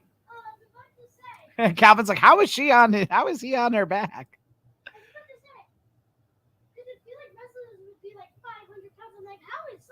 No, he's not that big. I like that Molly goes back into the cage and celebrate. Oh yeah, she's probably drank half a bottle of Howlerhead. Yeah. I love that Paddy delivered on the teabag though. He sure did. This knee. Look at this knee right here. He had him in that weird kind of submission attempt, and boom, just a right knee right to the chin. And he was still like an inverted bulldog choke. He was still dazed there. That's how Paddy, like, you know, that submission started over the chin, but it was pretty easy for him to get it up and underneath, and puts the squeeze, and he tapped, and it was all over. Wow. Paddy Pimblett.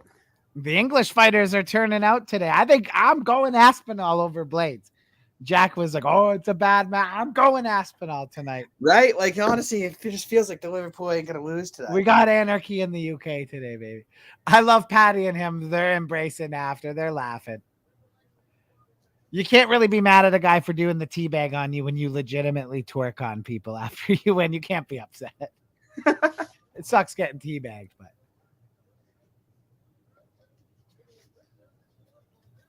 A rear naked choke submission victory. Paddy the Baddy Pimblett. 3-0 inside the UFC. One more fight on that deal. Dana White, Sean Shelby, Mick Maynard. Back the Brinks truck up. Paddy Pimblett is getting fucking paid on that next contract, Jack.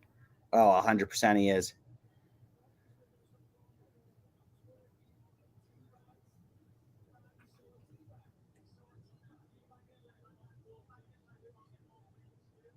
He said he got that teabag in Modern Warfare 2. Look at it. They're showing the teabag. They both he laughed about it. Oh, yeah. Pat, like, dude, it's all fun. Like, Levitt's the exact same way, right? If he would have won, Paddy would have been getting the splits and twerked on. That was fucking awesome. I think Levitt's name got a lot bigger from this. I think his stock might have got up, though. What? Paddy Pimblett won. Paddy the Baddy. Right.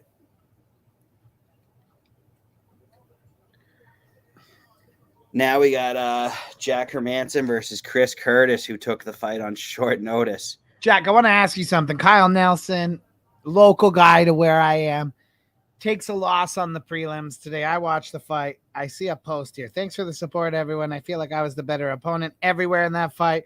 But I let the fight go to the judges in enemy territory. I still have more to show. No injuries. Hope I'll be back soon. I didn't see it that way. No, I like Kyle, but I scored it 29-28 against him. Yeah, me too.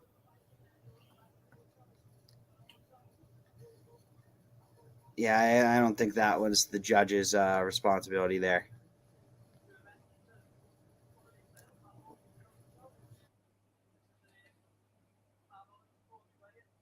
Oh, no. One of Paddy's friends killed himself. Jesus.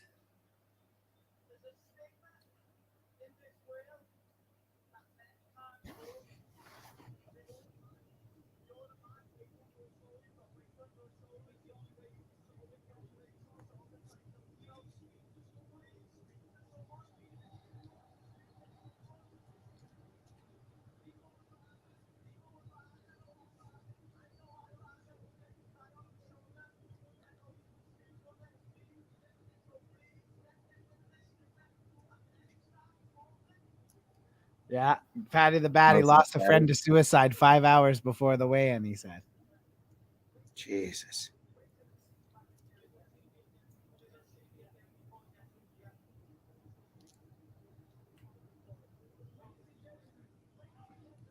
Paddy looking to stay active.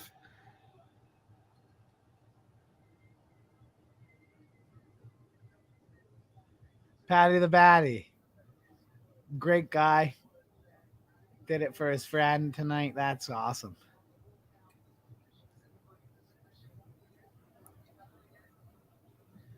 Well,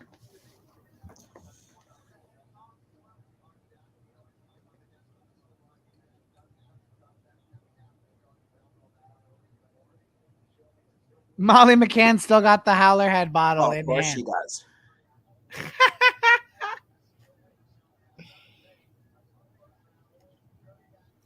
Molly McCann's having a few bevies tonight.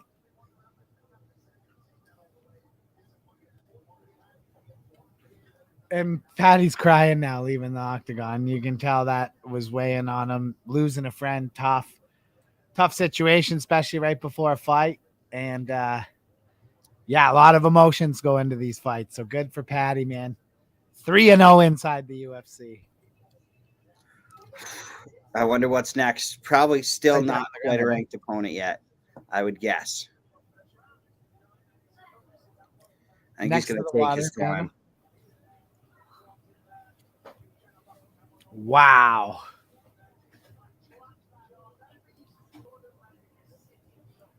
Yeah, especially when you look at that top 15 for lightweight. Lightweight's such a deep division. He's not ready for any of those guys just yet. No. One more fight.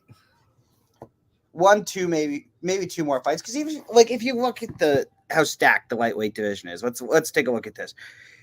At 14 is Jalen Turner. Jesus, yeah.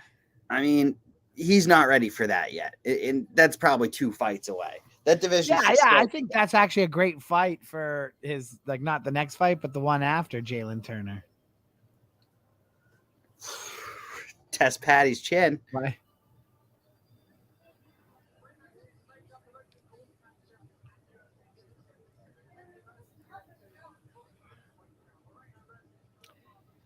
Moreno versus Cara France 2, Pena versus Nunes 2. What is that, next Saturday? It is next Saturday. Why did they have Nunes's picture holding a title? Oh wait, she has 2 belts, right? Yes. That's why. Are we going to be here for that one? Probably not, right? Next Saturday? Yeah. What's that? Isn't that the same night as Mighty Mouse versus Marias? Is that a night card? Yeah. Oh yeah, we probably do that. That is, I think that's next week. Maybe it's the week after. I would hope it's the week after because that would. Chris Curtis filling in for Darren Till. Is Darren Till cornering him for this fight? I've heard both things. Chris Curtis says yes. I don't know. No. Okay, we have a while actually, so that's not the same week. Thank God. I like Chris Curtis. So we will be here next Saturday for that card. Absolutely. There's a bare knuckle fight, the bare knuckle card tonight. BKFC tonight. Who's fighting on that? I don't know. Their marketing has gone a little downhill. Yeah, it's strange. Never see it anymore.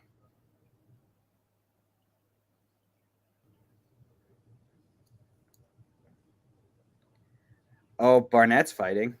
That's tonight's card.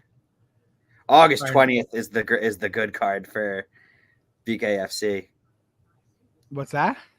August 20th is the one I'm looking forward to. Who's on that? Mike Perry versus MVP.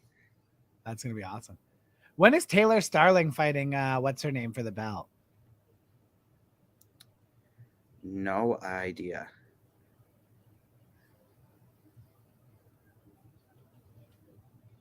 Yeah, when is that?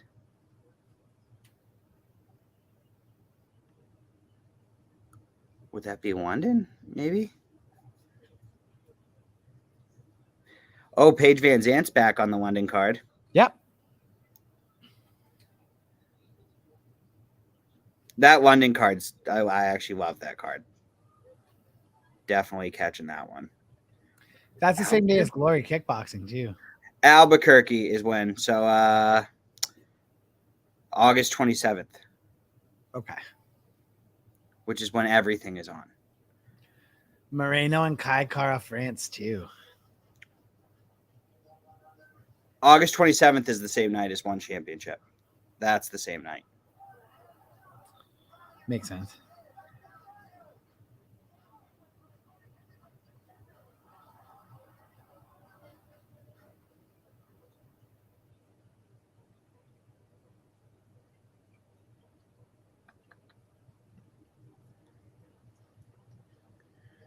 Louis wants you to check out his Snap story.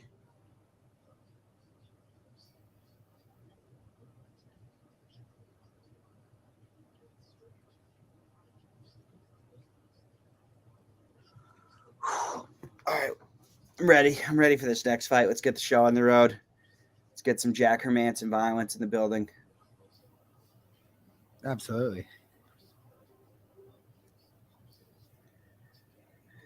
Literally the only part of the prelims that I really was entertained by was Michael Bisping doing his George St. Pierre impersonations.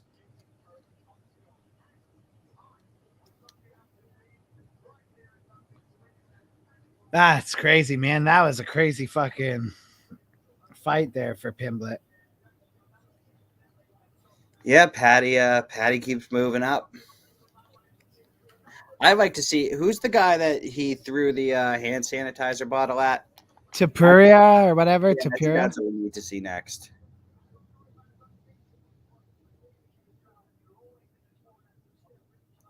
I want to see some hand sanitizer violence.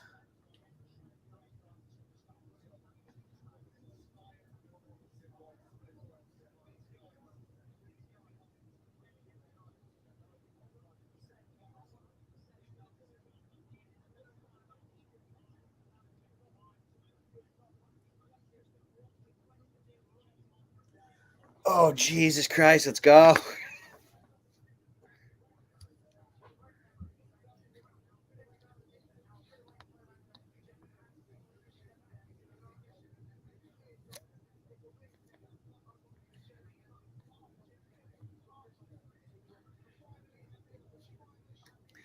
I'm definitely picking Jack Hermanson here. This is incredibly tough to do on short notice, especially against an opponent the caliber of Jack Hermanson. You live there, Chris? Yeah, I'm sorry. I'm posting something to our page quickly. The Paddy, I got a good clip of his post-fight. I'm popping out that because I think it'll do good. Give me 5 seconds.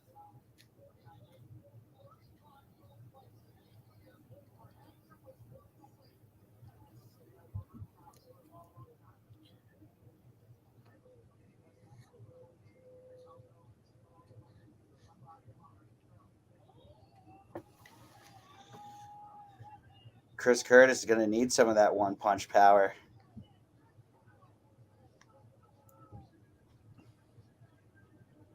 I love Curtis. He's so much fun. But yeah, I'm with you. I think Hermansson's just going to end up being too much.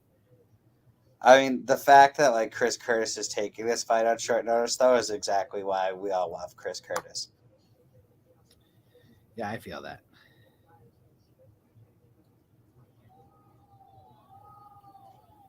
Hermansson's coming on. Has he fought since he lost to Strickland? I don't think so. That wasn't that long ago. No.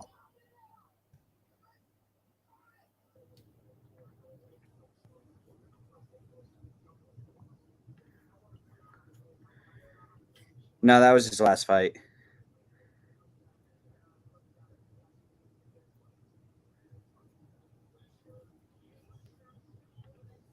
Yes, coming off a split decision loss to Sean Strickland.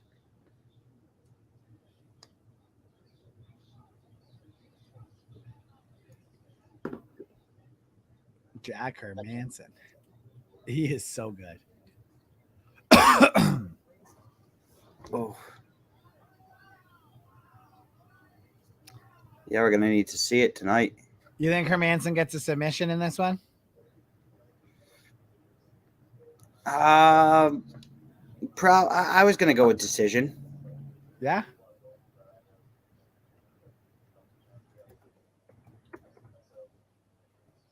Hermansson's tough. Yeah, Hermansson is definitely good.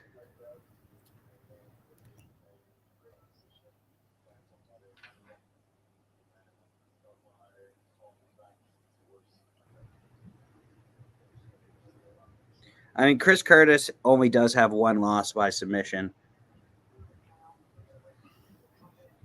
He doesn't like to bring the fight to the ground. He's got good takedown defense too. I'm going to guess Jack Hermansson edges out a decision in this one. Yeah, I could see it.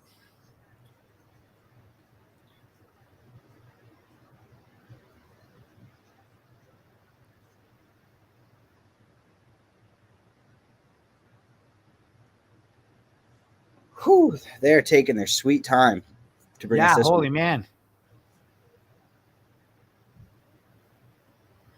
Okay, 1 sec, Lou. I will. Had the one championship pacing yesterday. Like, this is killing me. Been 2 fights by now in one championship. Right. This was supposed to be Darren Till. This is tough. I don't get as excited for Darren Till anymore, to be honest. No, but Darren Till in London's always going to be something. He's lost his appeal. He's got to win. He's got to get me to care again. I was looking forward to seeing him after all the Chimaev time spent in training, right? Yeah, we'll see. I mean, Chimaev's great. Is he a great coach? I don't know. He's great at what Yeah, we'll see. It's coming out to Sweet Caroline. That's in honor of Darren Till, I believe. Chris Curtis is at Extreme Couture, right? Yes, I think so.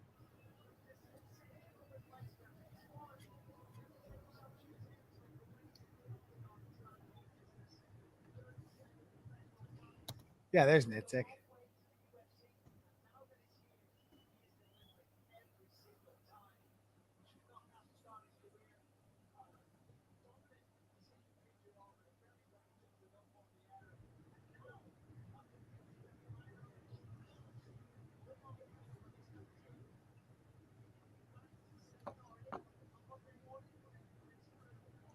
I mean, hey, Chris Curtis has been putting together quite the win streak. Unbeaten 3-0 in the UFC.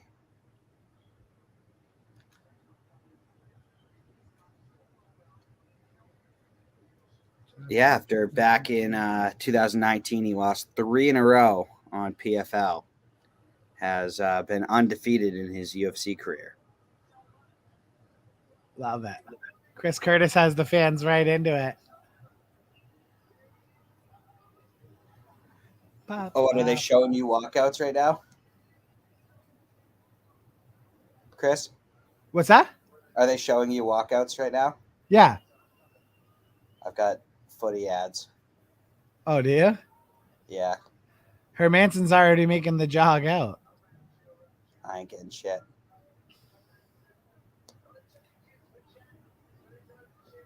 I'm getting MLS ads. Wow. There we go. Now I got Hermansson on my screen.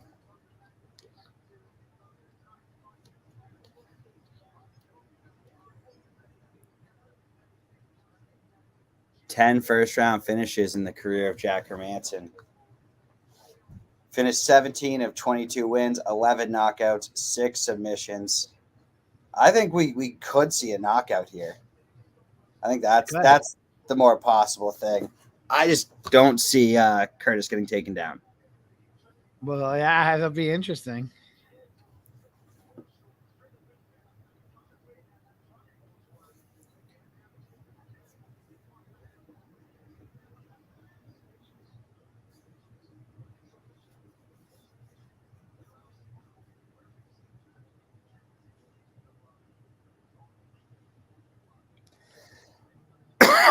Oh, boy.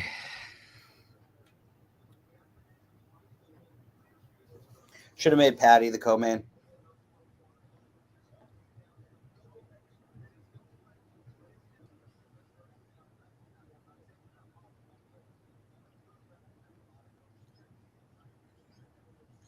Yeah, I don't see Darren Till in the corner. I don't think he actually is. No, I don't see it either. I think that was fake news.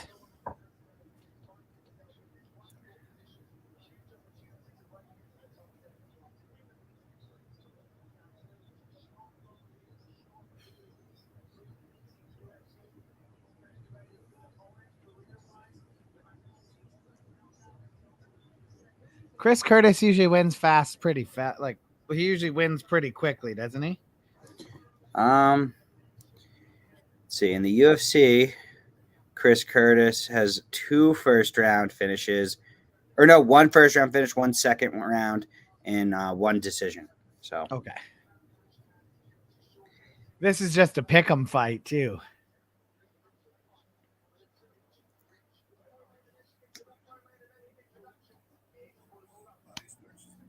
those are always dangerous to bet on.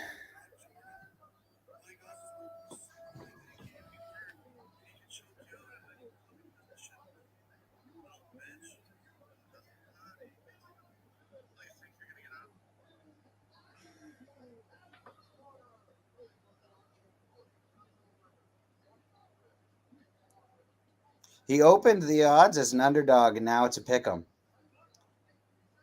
Yeah, so this is a feeling close the fight action on Chris Curtis.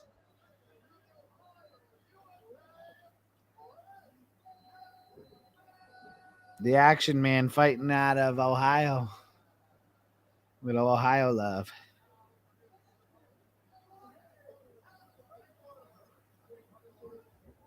Freaking Jack Hermansson, Norway.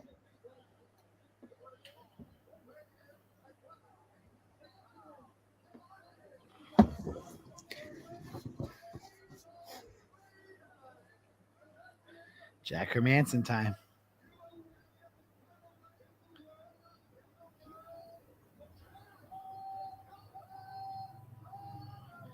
Damn, they weren't going to really give Darren Till any favors in this fight either, eh? Against Hermansson. No.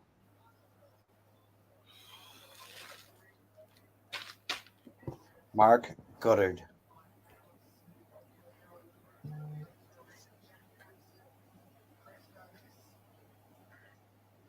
And here we go. Here we go. No glove touch.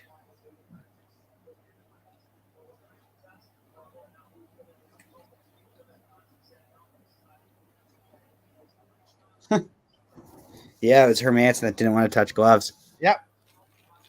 The Europeans aren't big on the glove touch, eh? I've noticed that tonight. I get it. Why you got to touch gloves? You're about to fight. Touch gloves after. I'd give the touch.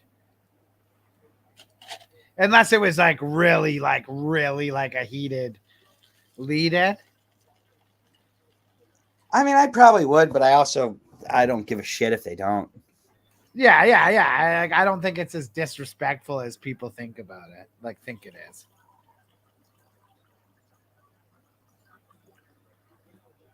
Vodka water right in a box, baby.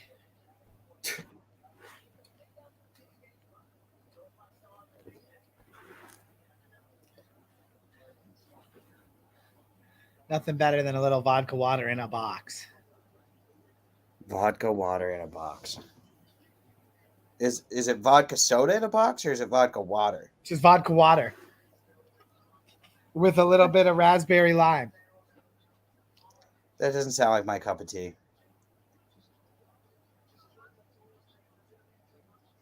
I never understand how people drink vodka water, splash of cran. Oh, I like that. Yeah, I like vodka water. Vodka water is good. It's not as good with the soda, but I'll do soda all day.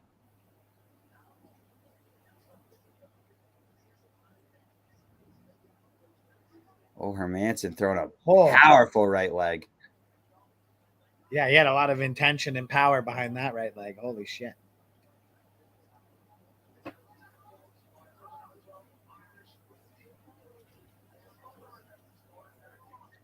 I think this reach is going to come into play. Hermanson he's so long.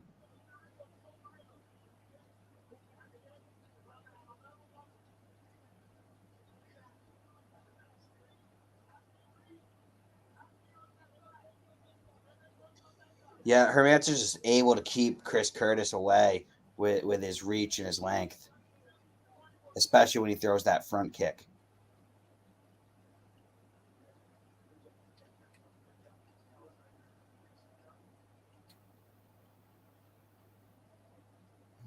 Another front kick there from Hermanson.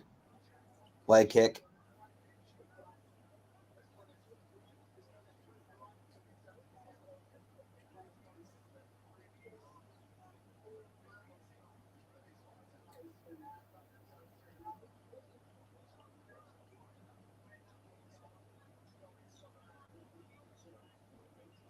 Oh, not a lot going on here. No, boring fight to start.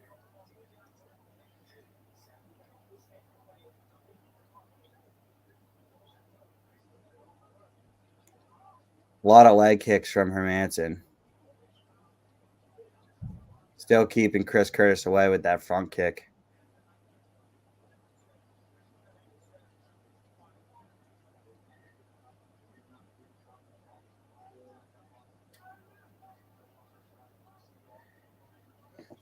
Yeah, Hermanson can just keep throwing that front kick, and Curtis is never going to be able to get close to him. Yep. It is not the most fun strategy, but it's pretty effective. But here we go. Hermanson with a single leg. Tries to use it, set up some strikes, but Curtis is too quick.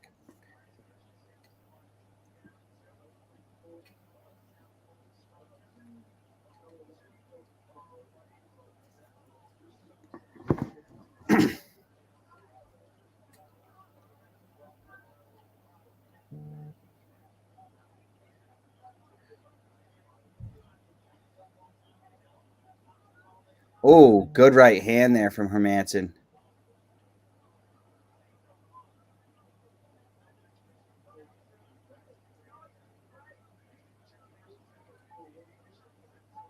It's actually perfect. Alex, the intern, asked to come in because I got to throw my fucking pork chops in the oven. I was supposed to do that about 45 minutes ago. Dinner's going to be late today.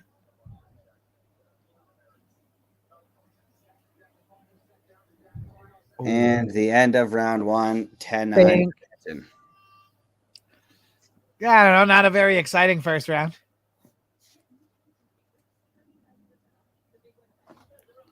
I'd rather helicopter my bird around than watch that. But let's get a little more action this next round here, boys. Oof.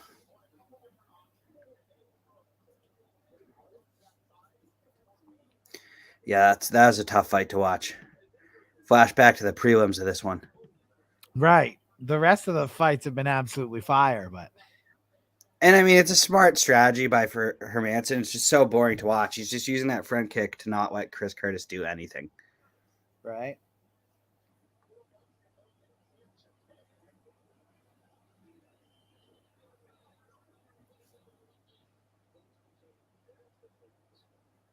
It's like a little kid finding one button that works on UFC and just spamming it the whole entire fight. Right. Just spamming it.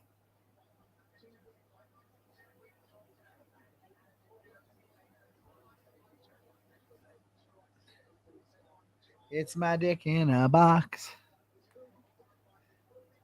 Yeah, I would say dick in a box is maybe a little more delicious than vodka water in a box, Louis. Curtis.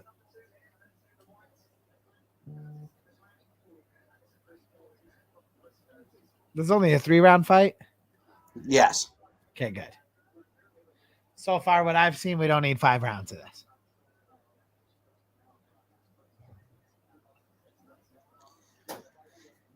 Yeah, Hermansson's doing it. Yeah, Jack's had some kicks flying in the first round. Still seems to be going back to that here in the second. Oh, it's working. Yeah, absolutely. It's not entertaining.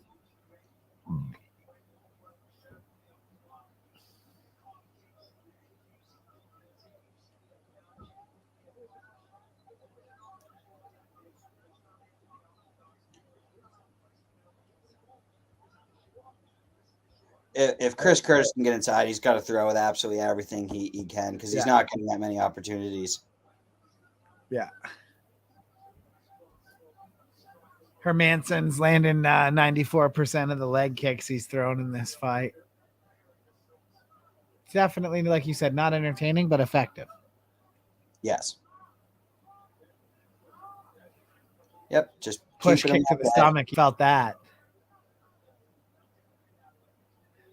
Oh, yeah, nothing worse than getting kicked in the stomach. That sucks.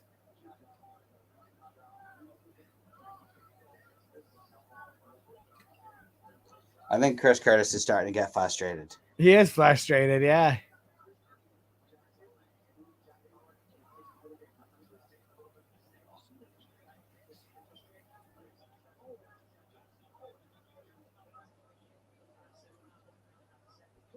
Yeah, Chris Curtis has to find a way, whether it's eating a shot or whatever. He's got to find a way to close the distance.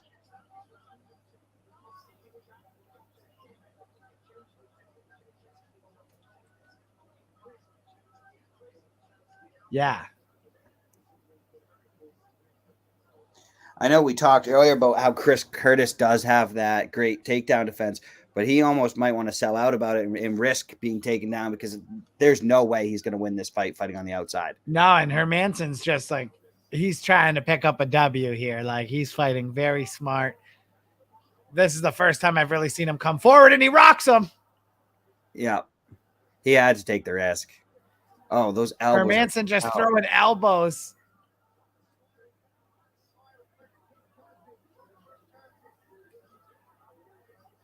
Curtis is just covering up. Not a whole lot of defending. A little bit of a counter punch attempt there, but.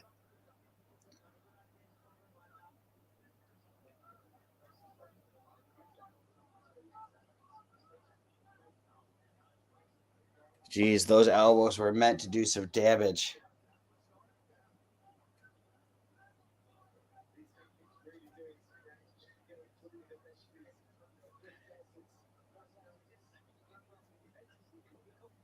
Curtis is not enjoying getting the body kicks and the leg kicks. Like, he don't like those. Hermansson saw something in the tape for sure. Because, like, not only are they, like, being effective, you can tell they're frustrating Chris Curtis. We got Alex the intern coming in. Let me throw these in. Hold on. I'm going to pop him in. Alex the intern, ladies and gentlemen. Yes. How we doing, Alex? All good, man. For my first live stream from Texas. Oh, you're in Texas now. Yeah. How are you liking it? So far, so good. Fucking humid as shit, but it's cool so far, man. It's only been a week. Oh, you've been there a whole week? Well, yeah, it's been a week and 2 days. We arrived here past last Thursday. Where are you in Texas again? San Antonio. San Antonio. Yeah. I've never been to San Antonio. It's not as huge as, maybe Dallas or Houston, but I think it's a bit smaller than Dallas and Houston, bigger than Austin. But yeah. So it's big. Okay, I've been to Austin. It's bigger than Austin. So far, 2018 Hermanson in an absolute snooze fest. Bro, I just came back from furniture shopping. Did you see the Paddy fight? No, I missed that. Just came back home. Oh, he teabagged him. Really? He beat him and he teabagged him. Yep. What did his opponent do? He laughed about it. They Yeah, he didn't care. now Paddy's gonna go back to getting fat. Probably. Well, he says he's going to fight one more time before the end of the year, and the year's Probably coming around to a close. Christmas. Yeah, probably December. Who knows? He didn't take much damage or really any damage. Could be a quick turnaround. Yeah, I saw a notification also on my phone about Molly. She did a spinning back elbow. She hit her with an overhand right that basically put her out, and then she hit her with an elbow when she was already dazed, and then just finished it up with strikes. Cool. That's amazing. Oh yeah, next Saturday, Pena versus Amanda. Yep, in Kaikar, France versus Moreno. I gotta finish up watching The Ultimate Fighter. I finished. Yeah, I only watched one of the first semifinal. I need to watch the last three. Yeah, I'm pretty excited for the two Ultimate Fighter finals. I'm more excited for those, though, I will say, than I am the Amanda Nunes Pena matchup.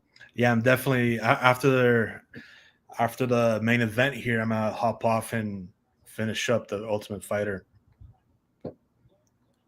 Yeah, it's been a fucking busy ass week. Moving is always a pain in the ass. Yeah.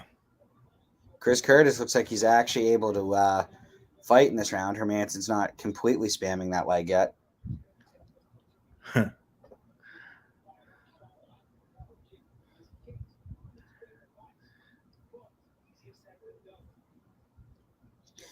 Yeah, Chris Curtis moving forward this round. It's got to be aggressive. Definitely needs a finish. Yeah, that's Chimaev's a training buddy, right? Hermanson.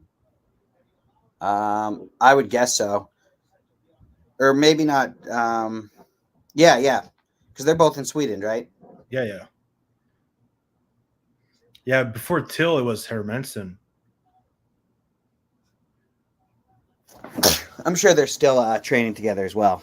Yeah.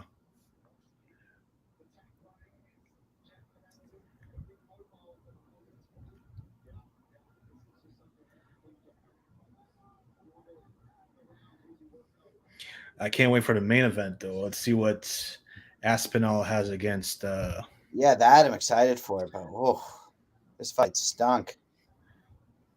And Gone against Tuivasa will be nice. Too.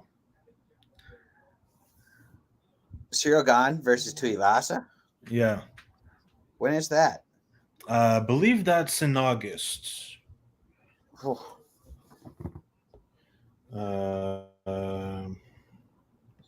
Let me double check when is it.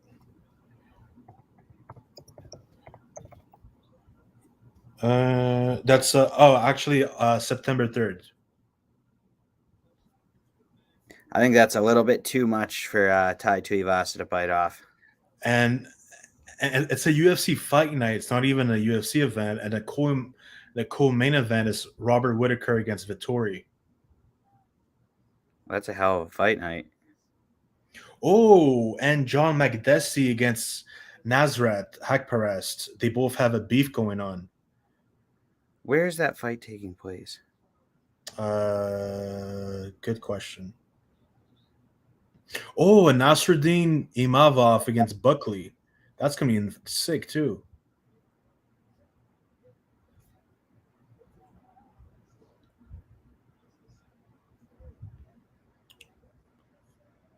That's not even a UFC event. That's a sick event. Oh, it's in France.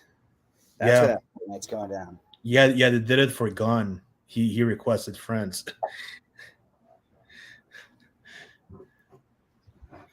I remember, he replied back to me on Twitter because I asked him about, hey, how did you like TKO, the MMA promotion in Montreal? I don't think it exists anymore, but he was a heavyweight champion there, and then he moved to the UFC. He said he loved the crowd in Montreal and stuff. Yeah, I met some of the guys that started up that promotion when I was in Canada. Seemed like good guys. Yeah, I don't even know why these promotions go to, like, they disappear so fast. Oh, come on, Curtis. Make this a fight.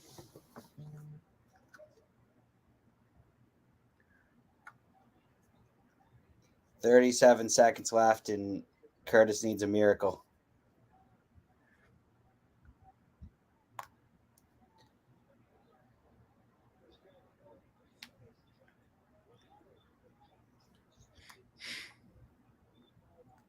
Yep, and Hermansson's just running away.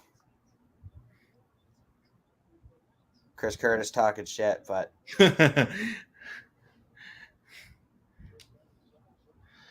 Let's see what they do after the whistle.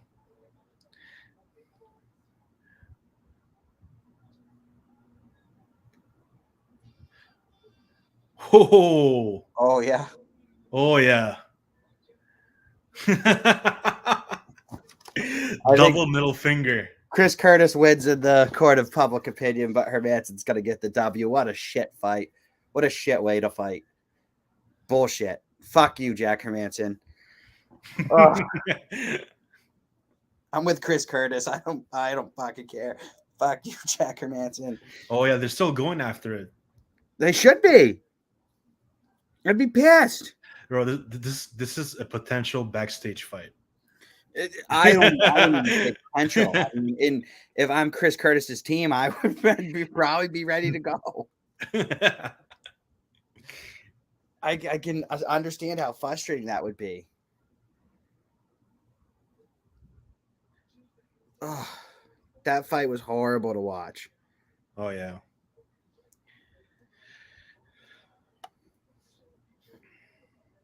Hey, have you watched that show, Daniel Cormier and Ryan Clark?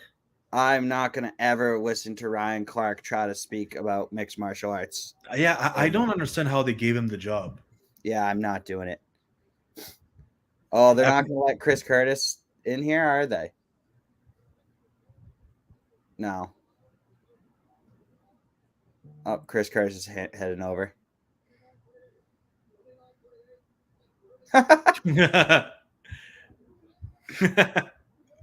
Watch him cheap shot. Not even.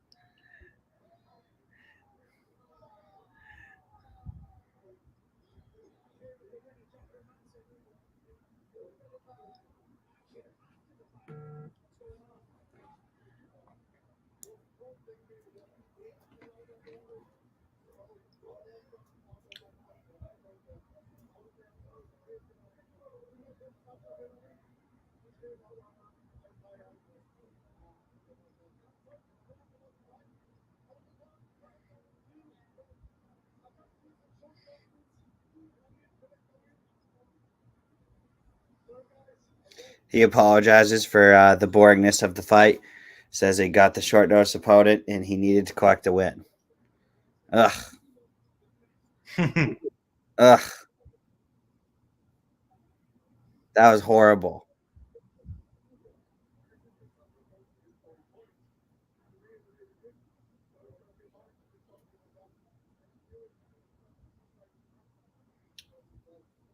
Is Curtis from the UK or is he American?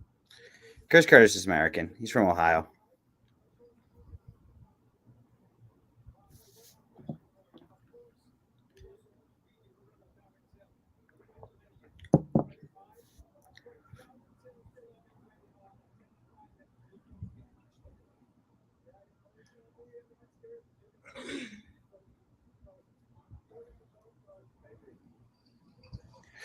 Says he'd be a little bit scared to take another fight with Darren Till after he pulled out.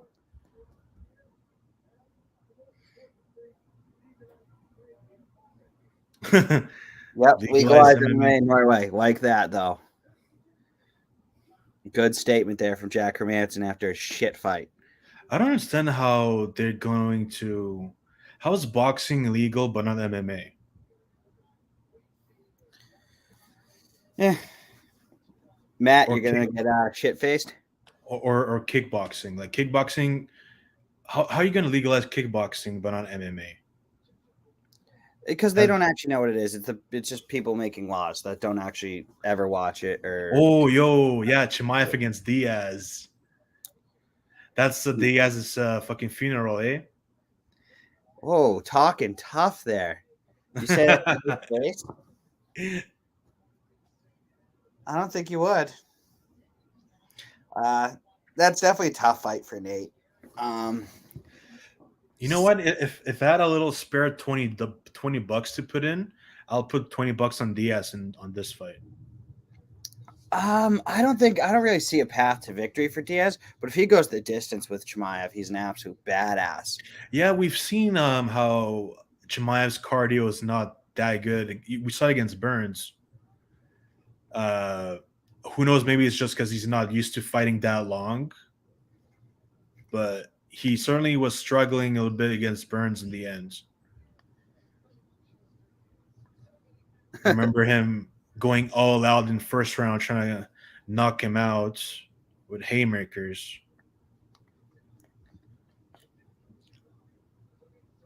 Oh, let's get this heavyweight matchup on the road here.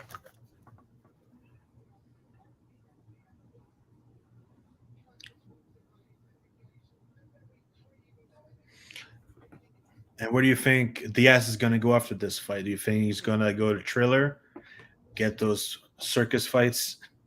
I don't think he'll go to Triller. I think he'll probably go over Showtime Boxing and try to get that fight with Jake Paul. Oof.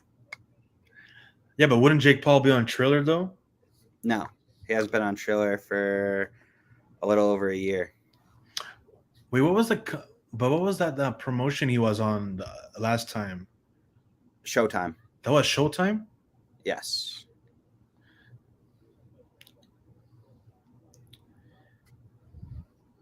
Tom Aspinall, bro. See, this is a kid that I think someday will have the UFC gold around his waist. I also would not be surprised if he loses this fight, but I don't think that necessarily. But it looks like if he wins and Gon wins, they're going to be fighting it out for number one contender. Well, maybe an interim belt on the line.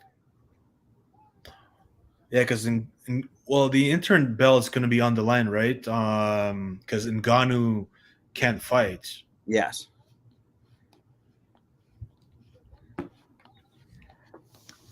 I mean, that would be a fun fight, but I don't think Aspinall can look ahead of Blaydes right now. I think this is a super tough fight for Aspinall. Yeah, Blaydes is and he's a bad matchup. But the way Derek Lewis put him to sleep, that was bad.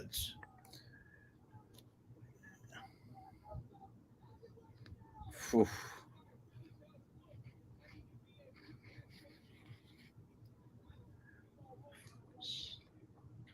This is a huge fight for both guys in the trajectory of their career. You really are jumping up the ladder if you win this fight either way.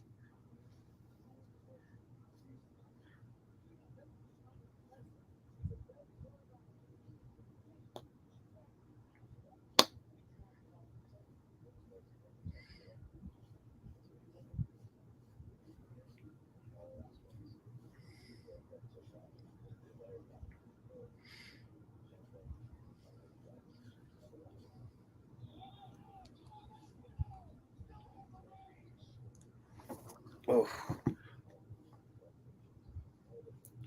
One more fight to end UFC London. Kind of disappointed with UFC London overall. The prelims really kind of dogged the tone coming into it, ruined a lot of the excitement. Paddy's fight was lit. Molly's fight was lit. Hermanson killed the momentum in the co-main event. Just a lot of too many bad fights on the card. And Nikita Krylov won too, right? Yep. That was a quick one. That fight felt like it didn't even happen. It was so fast.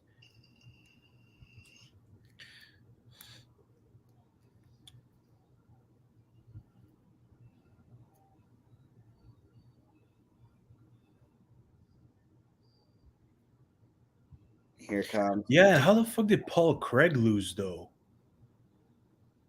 Paul Craig got 30-27. Damn.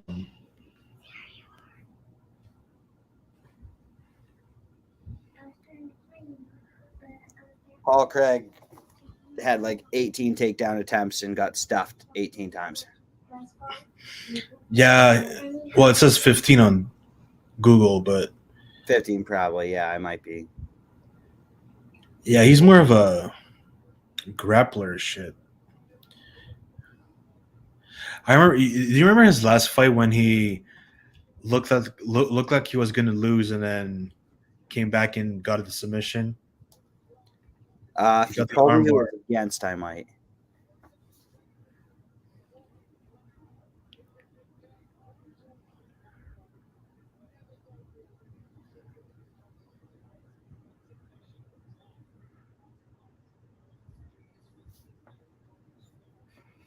The other two Liverpool natives have won tonight. Tom Aspinall looking to make it a sweep here.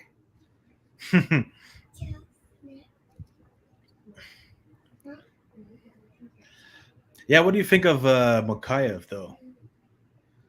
Muhammad Makayev? Yeah. I mean, he's a fighter that's been on my radar for a very long time. His amateur career is really second to none. He's undefeated, actually, both not only as a pro, but in however many amateur fights he's had, and he's had a shit ton of them. I think he is going to be super impressive. And he's flyweight, right? So, yeah. Do you think he might win the actual title? Well, he's got a while to go. I'm not even ready to say it. The kid's only 23 years old. He hasn't faced like the real stiff competition yet, although he did face one of the bigger up and coming prospects. But we still need to see a lot more before we can really judge how the career of Makayev is going to go. Yeah, he's going to be interesting to watch for sure. He's by far one of the hottest prospects, though, in the organization, without a doubt. And I browse through Twitter. People are like, "Oh my god, this guy is so boring." He's not the most entertaining fighter in the world. I will say that. Yeah, he's just like Khabib and Islam, right? He is also hails from Dagestan. I don't believe he is out there training with all of them, though. No. He didn't he grow up in England? Yeah, I think so. Yeah, in Manchester. Yeah.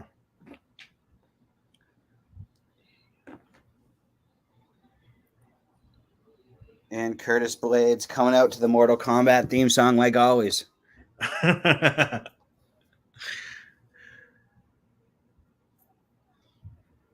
Getting the Boo Birds here, fighting the hometown boy.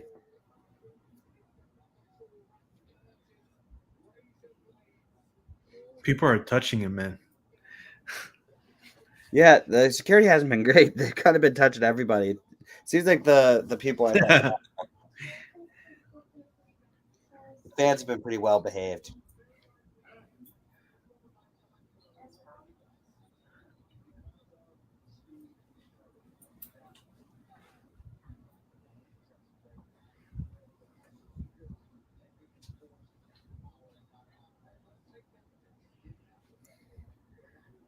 Here we go. Final fight of the night.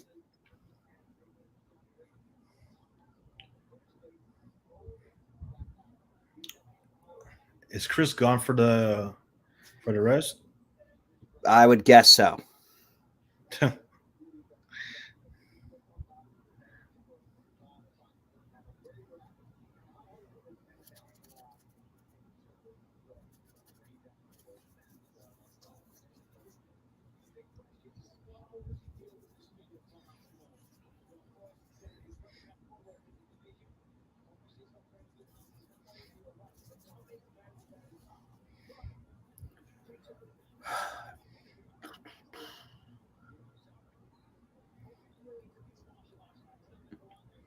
I was really looking forward to this card. It's very much disappointed in the action.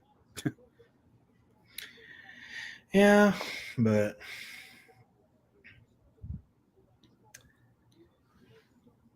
Hopefully we get a good fight here in the main event. Sometimes heavyweight main events scare me though, especially when they involve Curtis Blaydes.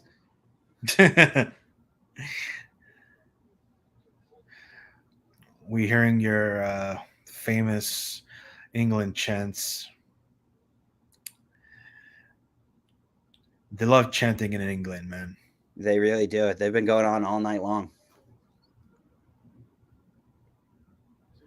It's one of the main reasons why I actually want to go there and experience a Premier League game, because it's not like going to an MLS game. Fucking MLS, there's only one section singing, and it's boring for the most part. Well, the players aren't good enough either. Well, yeah, that too, Well, but the whole atmosphere is different. Well, I think it kind of starts with the players. But also the passion, man. Soccer is not huge in North America. It's probably the fourth biggest sport, right? Yeah, when you're watching them and it's all moving so slow, and there's like, I don't know, MLS. They have to get better players, or it's never going to go anywhere.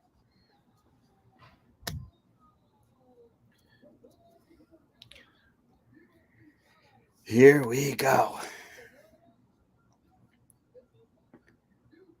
Curtis Razor Blaydes.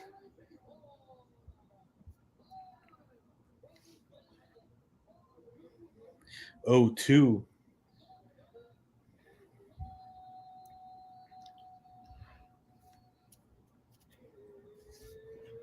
What's the attendance capacity there?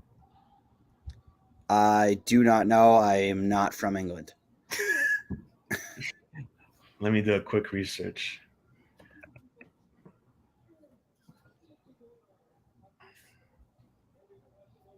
Oh, it's 20,000. Exactly 20,000.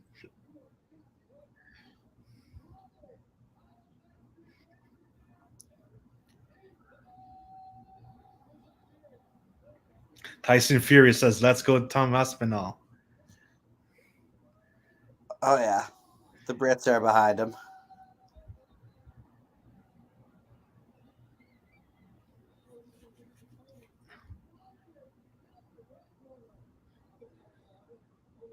Curtis Blaydes getting the boo birds. I'm shocked he's an underdog. It's because of the home field advantage. I think it'd be much closer if it was in the States. Well, if this fight goes the distance, that means it probably sucked. So hopefully there is no home advantage.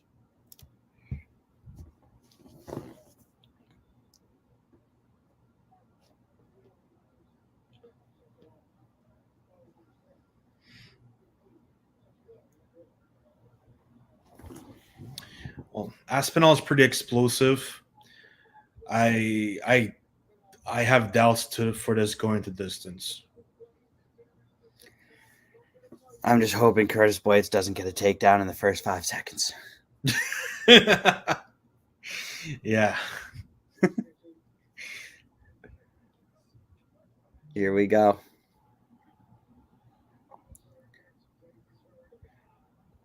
Curtis Blaydes with a big right hand to start things out.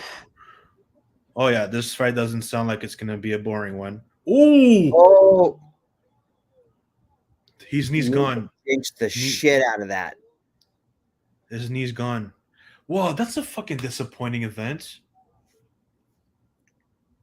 What the fuck? Aspinall blew out his knee.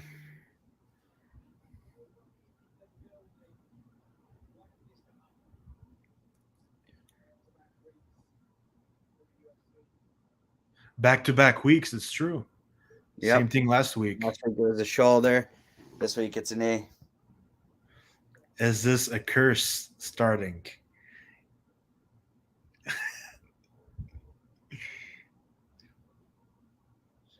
Oh yeah. That was painful. Oof. Ooh. Oh. He planted it wrong.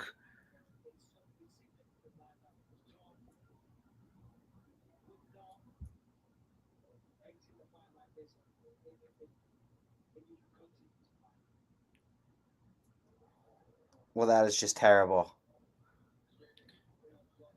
Is this a career changer? I mean, they're a lot better at knee surgeries these days, so we'll see. But I don't think I'm going to stick around. I think that's going to do it for us. Pretty disappointing card, but hey, wow! Paddy Fucking fight was fun. first 20 seconds. The Paddy fight was fun. The Molly fight was fun. The rest of it kind of sucked.